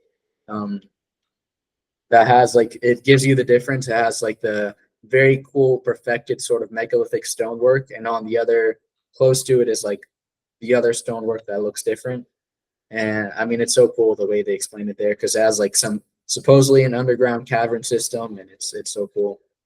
And there's another thing that we might go to that is also in one of the YouTube videos of this guy, so of Jared, which is the a petrified UFO supposedly, because in this area in Cusco, there's people there that supposedly are in contact or have been in contact for a very long time with these extraterrestrial intelligences or other intelligences, whatever they may be. They even have a name for them. I forget what they call them. I was gonna do research for that because I love the ancient aliens sort of connections, and especially if we're gonna go visit it, because I think we're adding this sort of excursion onto the trip as well, which will be very cool. And maybe later on, we'll be able to do something that the people there do, which at like 12 to 1 a.m., the people there can actually, like, they're taken upon the craft supposedly. And if you're ready, I don't know if you saw the YouTube video, but I watched it, and they described that they if your immune system and nervous system is like very clean and you're like energetically ready, these beings, whatever they may be, at this certain point in time, when they go and they like do some offerings, they like come and they can, if you're ready and you say, yeah, yes, I want to go, they take you on these weird adventures to like the universe supposedly. And I mean, that's so crazy that if that's a thing and that happens over there. And even so, like, the stories of this is like so crazy, because this is an ancient aliens connection that we're literally gonna go to and maybe even experience ourselves, aliens. Who Well, that, knows? Maybe we'll be in a spaceship in November. I I, don't I know think if we're ready. I don't think so, man. But maybe. But this is the most interesting retreat ad ever. It's like, well, there's a chance you may be abducted by aliens. You know, Yeah, if only if you want to, though. It's yeah, consensual abduction. yeah. But Yeah, that's, supposedly they are like that, you know. Supposedly aliens are consensual, so at least the good hey, ones, man. Shout like out the consensual Star Trek. aliens. Shout out to the good aliens out there, man. I don't know if you've I'm a seen Star Trek. consensual alien. Na, na, na, na. In Peru. But yeah, oh man, I'm so Yeah, excited for I'm this. excited. Like, this is just gonna be one of those highlights, and I'm just like, all of the sites aside, you know, that I'm just so excited to visit. I think just, you know, being back at this beautiful hotel in the mountains and just having a campfire going, and everyone is just shooting around with their stories and experiences and just crazy thoughts. I think it's just Dude, gonna be, we could do a live podcast. yes, bro. Dude, Let's do a live yeah, podcast. that'd be so sick. Yes, yes, I'm for it. Oh, man. Yeah, we can definitely do like a collective one too. People are there, like a group podcast if anyone wants. Oh, Yeah, that's gonna be so sick. for those that want and feel ready, you know, they're going to be abducted by the aliens, and then on the spaceship, I bet they have a Dude, great sound recording system, yeah, and then we're just able to just pump it out. yeah, we about to do some podcasts with the Greys and the Andromedans. Oh man, Hopefully, they explain the things we're curious about and still. I man, mean, that would be imagine, dope. dude, that'd be so crazy. I'd ask him so many weird questions. Oh, for sure, Well, man. I'm dude, excited for that podcast, and until then, I think, because we can just keep talking for hours, as we said, yeah. let's wrap this up. It was a beautiful conversation as always, and yeah, link for the Peru retreat is in the bio. The other episodes you can also find on Spotify. If there's anything you want to say to us, just mention it in the comments. We're happy about every interaction. And also, if you have any questions about the Peru retreat, just send us a DM, and we'll happily reply to that as well. Be well, and see you next time. Much love. Much love.